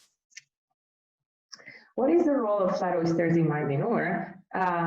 In 1972, there was an opening from the Mediterranean to the lagoon, which decreased the salinity inside Mar Menor and led to the settlement of oysters. These oysters were thriving in the area, and in the 80s, there was even an extraction and commercial product. However, in 1985, this quit because the oysters had a very weird appearance, and so it was considered to use these oyster beds to produce seed and export the seed to other sides of Europe. In 1992, there was an estimated 135 million of oysters inside the lagoon, but only a few years later, this decreased to only 10% because the water quality started to be worse, and also there were very important jellyfish blooms. Nowadays, we don't know how many oysters are left, but because the water quality is even worse than it was in 2006, we are not expecting these populations to be thriving at all. And so we are proposing using the flat oysters to restore the water quality of Mar Menor because we think they had a very ecological importance decades ago, and they can help sustain the ecosystem again. How are we going to do that? So we're going to do it through science, studying the remaining population and the physiology of the individuals to be able to estimate at the ecosystem level through modeling, like what is the role of these oysters in Mar Menor and what they can do helping water quality. Because we think there are only a few oysters remaining, we want to launch a pilot oyster hatchery with the ability to keep and reproduce and create spat for production. There will also be field stations across Mar Menor, and there also will be floating platforms in 3 different locations, and they will help science, but they will also help promote citizen science and the community involvement. And finally, there's another part involving blue growth, because in the long term, we think this project will bring economic and ecological benefits. And in this section, we are including a study on pollution and how these mining remains that are in the sediments may affect the oysters for potential commercialization of these individuals. The project is led by the institution and scientists. Here, as you can see, the Instituto Español de Oceanografía, which is the institute, the Spanish Institute of Oceanography, and Marina Ventosa will be leading the project along with 6 co-principal investigators, but this team expands to 11 more experts in physiology, ecology, genetics, pathology, aquaculture, oceanography, eutrophication, and pollution. And this is a very broad and expert team that is looking for potential funding and potential international collaboration. So this is a reason why we are here proposing this to the NORA community. And we hope that among all of us, we're going to find the interest, the funding, and everything we need to make this project come true. Thank you very much. And please don't hesitate in contacting us. Thank you, Eve, and thank you for presenting that great project idea. So I'm sure the NORA community is excited to support you there, and we will continue the discussion about it later on. Great. And now we will continue with Ken Collins from the University of Southampton. Ken, please. Hello, I'm Ken Collins, leading the Solent Oyster Reefs project with my colleagues, Chris Horton, Anthony Jensen, Zoe Holbrook, and Jenny Mallinson. I'm also co-leader of the MARINEFF program, the parent program with the School of Civil Engineering, University of Caen. MARINEFF is a €5 million cross-channel Interreg program with a total of 9 British and French partners, and we aim to demonstrate enhancing the productivity of coastal engineering structures with biomimetic modules, effectively increasing habitat complexity. The arrow shows the location of the Solent project. In addition to the Solent oyster enhancement modules, our partners at the University of Bournemouth are demonstrating artificial rock pools.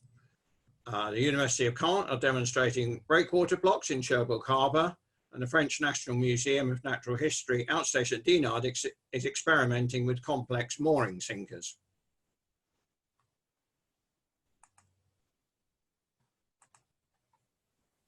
We originally collaborated through an earlier Interreg program, RECIF, to produce a robust, biologically attractive waste gel concrete, culminating with a demonstration artificial reef in Cherbourg Harbour.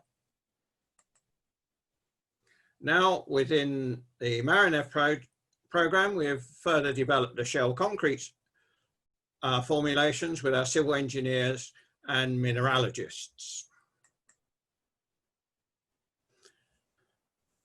In Southampton, we've previously demonstrated the value of elevation for improved physiological performance and growth of our native oysters.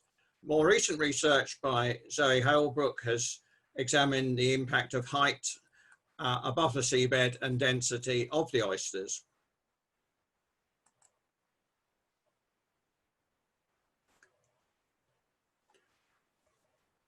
We've closely collaborated with the Solent Oyster Restoration project led by the Blue Marine Foundation, who've pioneered marina deployments and with caged mature oysters and planning extensive seabed layings.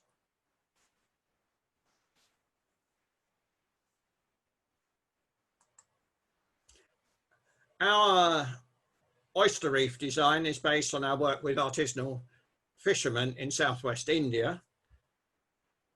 And that structure, those structures are incredibly stable.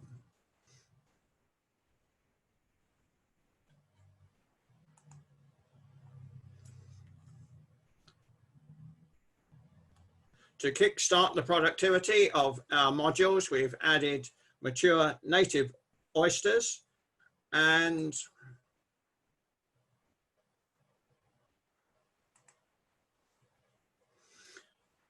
whilst the outsides of the modules are smooth, the interior is rough with exposed shell, and specifically to attract oyster settlement. And I look forward to the presentation tomorrow by Stéphane Pouvreau, and we anticipate native oyster settlement from about June next year.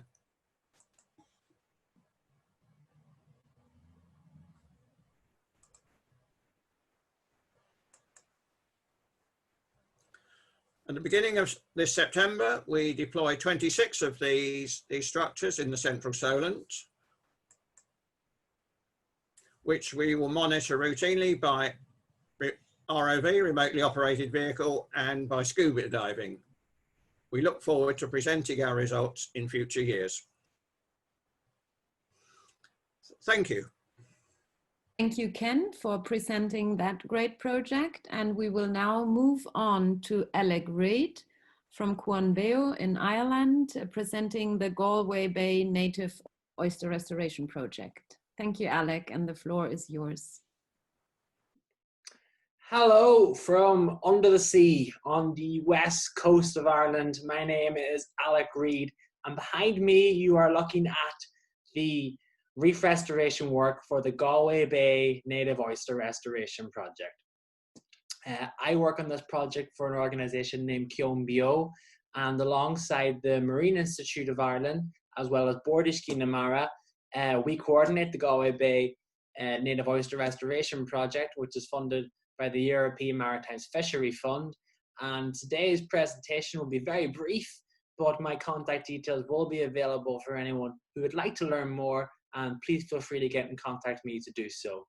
Thank you to Philine, thank you to the North 3 team for giving us the opportunity to present today. I will share my screen and we can get talking about oysters. So this is what we look like, and this is where we are. This is the west coast of Ireland, and we are situated in between counties Galway and County Clare. We operate out of an area there called the St. George's Oyster Fishery Bed, and that is where our native oyster restoration site is. Some of the overhead facts of what we do. So we have 46 hectares of oyster restoration ground. In 2020, we deployed 200 tons of Pacific Gigas oyster shell culture for reef restoration.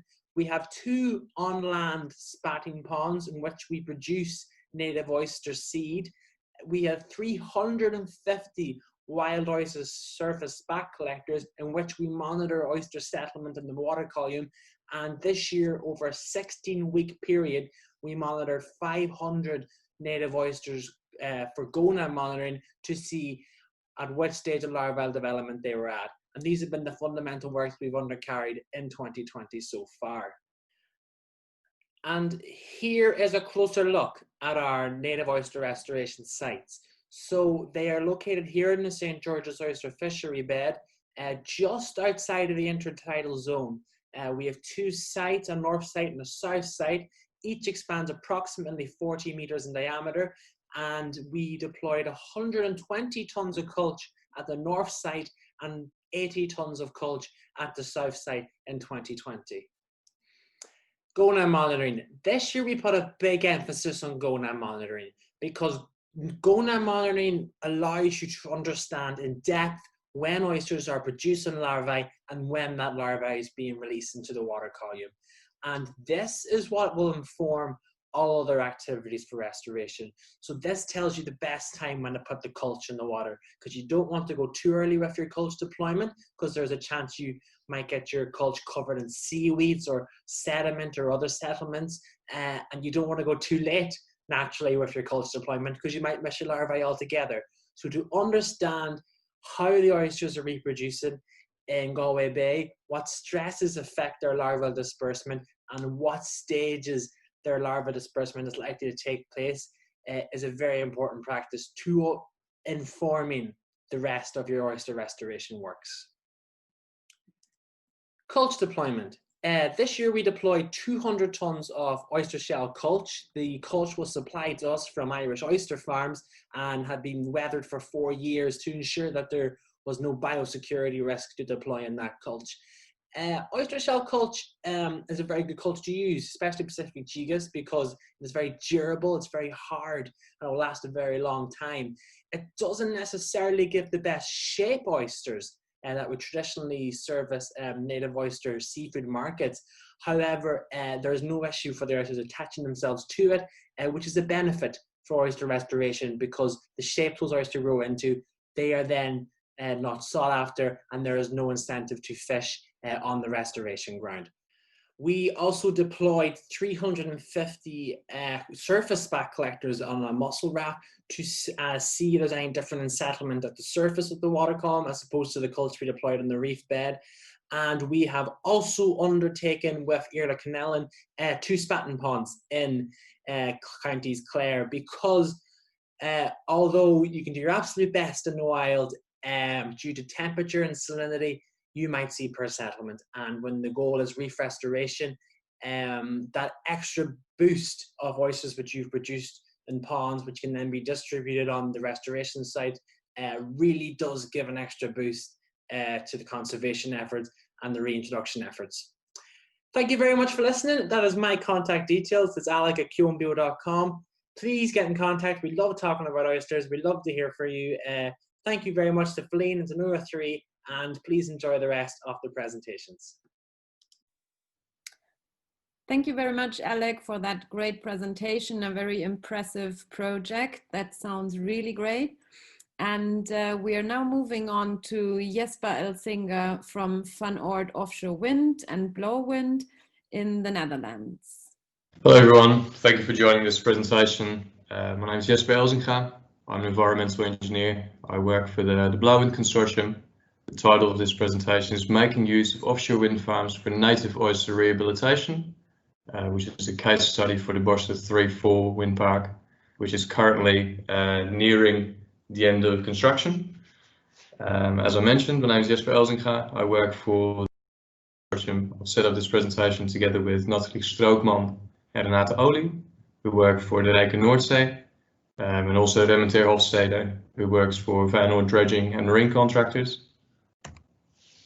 The project partners within this project are Blauwind, which is a consortium of Shell, Van Oord, Eneco, Diamond Generating Europe and Partners Group, and that consortium is in charge of developing the Borstel 34 wind park. Then you have the Rijke Noordzee, which is a program initiated by Stichting de Noordzee and Stichting Natuur en Milieu, whose mission is to enhance marine life within offshore wind farms. Then we also have Van Oord. So Van Oord is our offshore contractor within these works. And we have Eurofins Aquasens, who's a scientific consultant, and they're involved in doing the scientific analysis for us. We have one joint common goal with all of these consortium partners, and that's to gain applied knowledge of the establishment of flat oysters within an offshore wind park, so really within the Borstel 3-4 setting. We set up a number of research questions. So we want to see, what is the survival and growth rate of the flat oysters? Do the flat oysters reproduce? Also, do the flat oysters stay free of the Benamia parasite? So all of the oysters we have are certified Benamia free and have undergone a certain protocol. We also want to look more on an ecosystem level. So do we see that the general biodiversity is developing differently within this wind park, and also differently between the test sites? Also, can we see spatial patterns due to the different current directions at which we test from the monopile? And also we have some more methodological questions, such as, okay, we're doing the monitoring with an ROV. However, do we see the same species on this ROV as what we do with an eDNA sample, for example? And then is there differences between these methods, and what conclusions can we draw from this? And also, which rate do we see succession within the Borstel wind park area? The way we've set up this research is we have a total of 8 test locations within the Borstel 3 and 4 wind park. So we have selected a site here as well as a site here to ensure that we have two separate locations, or two separate test sets at least. One of these test sets has 4 locations with at least 600 oysters, which we've placed on the scour protection. We've placed these in different orientations of the current in relation to the monopile. Also, we have 4 locations where we have not placed oysters. However, at each of these 8 locations, we will be placing shell substrate material next year, probably around July, in order to make sure that we've outplaced this in time for the oyster spawning. And we are hoping to see, okay, do we see succession of oyster spat on these eligible substrates? The way that we will monitor is we have outplaced and done baseline monitoring in October 2020. So this, you can see on the pictures on the left, so we had an ROV. We've measured all the oysters as well. We've placed them in the baskets, pages which were placed on the scour protection. And the monitoring will then occur in 2021 in July, as well as 2023 and 2028. We've done this due to the presumed succession times, so we expect to see some oyster activity after 1 year of our placement. After 3 years, we expect to see some succession on the scour protections, and after 8 years, so in 2028, we expect to have reached a stable state. We will execute this monitoring through ROV imagery. We'll monitor the oyster growth, so we'll bring the cages up. We'll also take eDNA samples, as well as a larval filtration pump. Yeah, without further ado, this is a question we've kickstarted now. Considering it's a pre-recorded presentation, I'd love to answer your questions, but I really can't. So yeah, if you have questions, please feel free to contact either myself, so Jesper or Renata, and I've left the email addresses in the image over here. Thank you very much. Thank you, Jesper, for that presentation, and I'm sure there are questions to come via the question and answer chat box function. So we would now move on to your colleague, Renate Olie. Renate is with the Rich North Sea and the North Sea Foundation, also in the Netherlands. Welcome, and the floor is yours, Renate. Hi, my name is Renate. I'm working for the Rich North Sea, and I will tell you something about the Dutch efforts to create a reliable supply chain of Bonemia-free flat oysters. You might have just seen the Rich North Sea in the Blauwind presentation, but we are a 5-year program initiated by Natura Milieu and the North Sea Foundation. And we think that offshore wind farms are a good place to experiment with reef building species, thereby increasing biodiversity and sustainable energy at the same time. We have several partners in the offshore wind industry. You just met Blauwind, but not all projects focus on flat oysters, but some do, so we need some good source material. And we think that spread on shell is economically and ecologically seen the most interesting option. So we investigated together with Wageningen Marine Research and the government, the Bonemia status of other European countries and hatcheries. Unfortunately, in the Netherlands, we don't have any suitable hatchery yet. So we thought it is best to start our own flat oyster hatchery project here in the Netherlands, both in Zealand and on the island of Texel. We therefore collected all flat oyster experts in the Netherlands and placed them in this Koopman group. It's a unique group with university, research institutes, an NGO, the Rich North Sea program, and companies. And we're all combining effort to create this reliable and affordable supply chain of flat oyster spat, disease-free. The 3 organizations in this box are the ones that are producing the spat, and they have a local oyster broodstock. 2 of them already started this year, and 1 will start next year. I just want to highlight that the purpose of this production is purely for nature enhancement. And of course, the gained knowledge will be made publicly available. When enough funding is found, this project will continue for another 3 years. And the scope is basically investigating the optimal conditions for SPET production. But we're also trying to get the authorities on board to get the certification done and to get this formal status of category 1, which is disease-free. So we can actually outplace material in the North Sea. So about this year, one of our hatches didn't have a broodstock yet, so we made a dive. We collected some local oysters. We tested them for bulimia, and 65% of them were free of bulimia. So we used them in this hatchery. They were very happy over there. They made millions of larvae, but unfortunately, many of the larvae didn't make it to sediment. After 10 days, a lot of them died.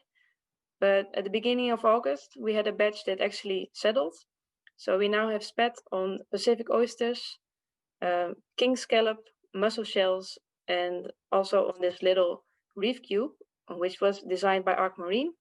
It's actually a scaled down version of an artificial reef or building blocks of this artificial reef. And this will be placed in the North Sea soon. It's still work in progress. We're analyzing the results. But if you have already any advice on settlement, please get in contact with me or anyone else whose name is on this slide, who I would like to thank. If you have any questions, just use the chat box. I will be here typing answers, but I assume that other people from the group are here as well. You can also have a look on our website. It's not in English yet, but it will change. Thank you for listening. Thank you, Renate, for presenting that very interesting project ideas, and all the best for the next 3 years. So we're coming now to an end of the presentations of new projects, and I would like to inform you that the question and answer box will stay open. So please continue typing your questions in and address them to the respective speaker. So the speakers will have the chance to answer your questions also during the next presentations or during the next couple of minutes. There is another info to Alec. Alec, there are some questions waiting for you as well. So if you could answer them, that would be highly appreciated. And then it's a great pleasure for me to introduce the last speaker of today, who is Bose Hancock. Bose is a senior marine restoration scientist for the Nature Conservancy and member of the NORA Secretariat. And most of you will know him. And Bose has been helping to develop the science that supports shellfish restoration and work with diverse groups to help initiate and scale restoration around the world. So, as I said, great pleasure, Bose, to have you here, and the floor is yours. Well, thank you very much, Bernadette, and thank you very much to all of our presenters and speakers today. It's actually been a fantastic day. I've been very impressed by the quality of the presentations and the work being done. So I have the job of just starting to summarize what's been done during the day. First, I would like to say that we would really love feedback. Feedback can be things that you've enjoyed, things that have gone well, things that you've learnt, or things that can be improved upon for tomorrow. So please take a few moments to add feedback, and that can go into the chat box. You've been using the Q&A box for questions throughout the morning. If you don't mind adding comments on how the presentations have gone, how the conference has been organised into the chat box, that would be much appreciated.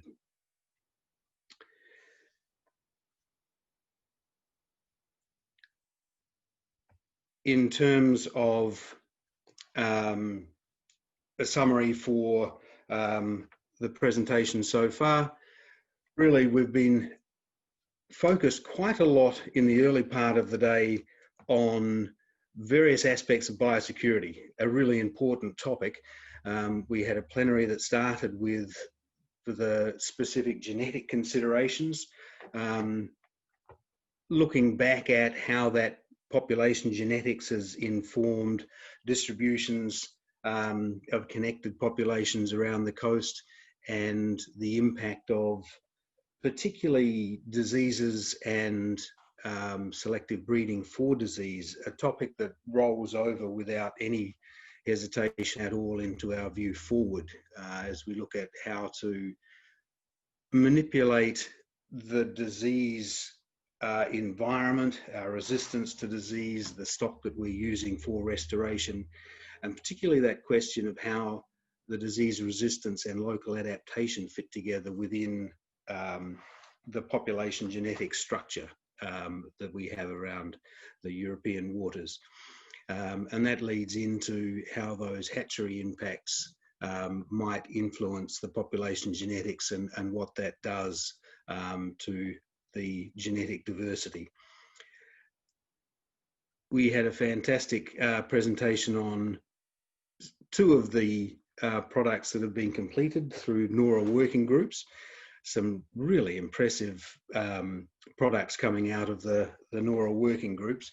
The first of those by Philine's Ermgassen, and Lena was talking biosecurity. So really leading on from that population genetics and genomics view that was presented by Pierre, and including to that genetics the pathogen and the introduced non-native species view of biosecurity. So this biosecurity theme continues of absolute critical importance. It's one that we've been addressing right around the world. You know, the oyster aquaculture itself actually is viewed as a net environmental benefit. The oysters are beneficial additions to the environment. The downside has been the transfer of non-native species and diseases around the world. And it's one that as a restoration community, we need to be acutely aware of. So I think Lena did a great job of opening up the risks involved in transfers of any kind, oysters, the materials used in restoration, people, equipment, and pointing out that really there is no zero risk transfer. Transfers have been associated with the difficulties that we've seen around the world in the past. We need to recognize those risks and really deliberately go about the risk assessment and assessing those risks so that they can be minimized.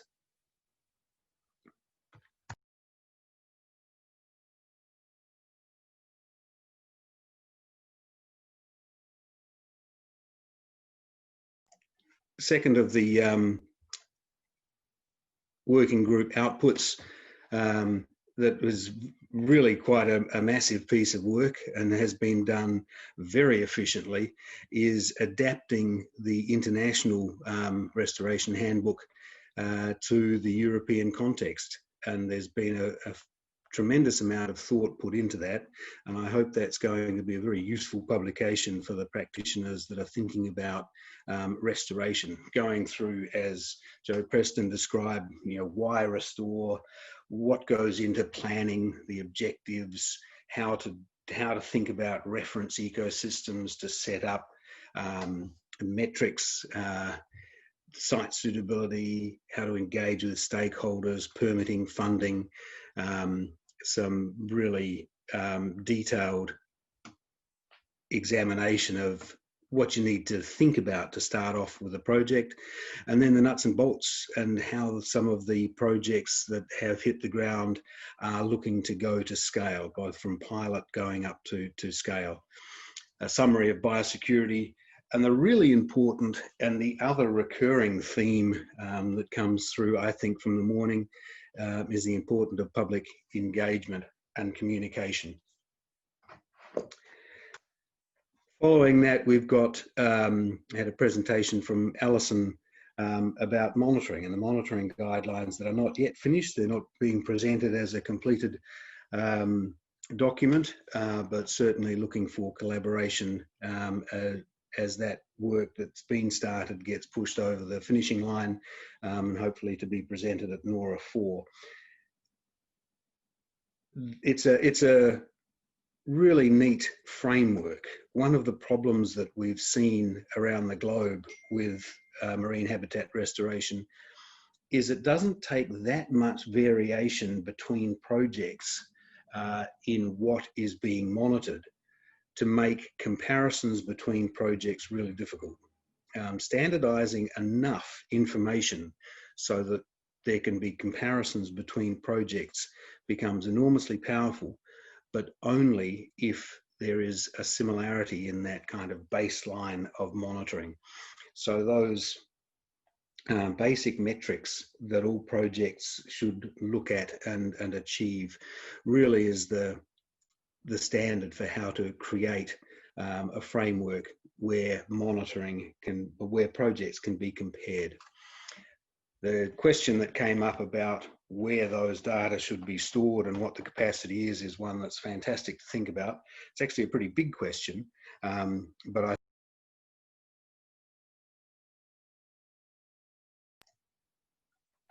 Sorry, Bose, you muted yourself. Yes, I've been trying to progress slides.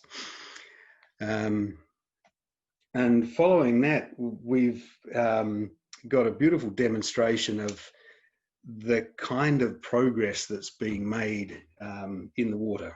And this is really exciting for me to see the rate of progress around Europe. We can see there's nearly three presentations related to offshore wind. There's an enormous opportunity there, and I think that's being grasped by the restoration community in Europe, and that's absolutely wonderful to see. The in-water development of populations and the habitat that's produced by oyster reefs is obviously the bottom line, and we had a great demonstration of how that's being done through the Wild Oysters project, and again going into that education and outreach component, which is the theme that runs through, I think, all of these projects that were described. Very interesting to see the work in Menor focusing on water quality. I think that is a really productive addition and one of the ecosystem services that's of particular interest. So that's opening up another field that I think is of huge value in relation to oyster restoration. So a really interesting and productive set of projects, and again I congratulate all of the speakers, and just the enthusiasm and productivity of the group is really quite extraordinary. So finally, before wrapping up for the day, what I would like to do is remind everybody that we're back at the same time tomorrow. While it might feel like the same place, please be aware that the actual Zoom link for tomorrow's conference is a different link. So please go back to the invitations that you've seen for participating in the conference and understand that tomorrow's link is different. But if you can get yourself organized to join us Central European time, 10 o'clock, GMT, 9 a.m. tomorrow morning. I'm sure tomorrow's session will be just as informative and productive as today's. And I thank you very much indeed for joining us today. Hope to see you tomorrow.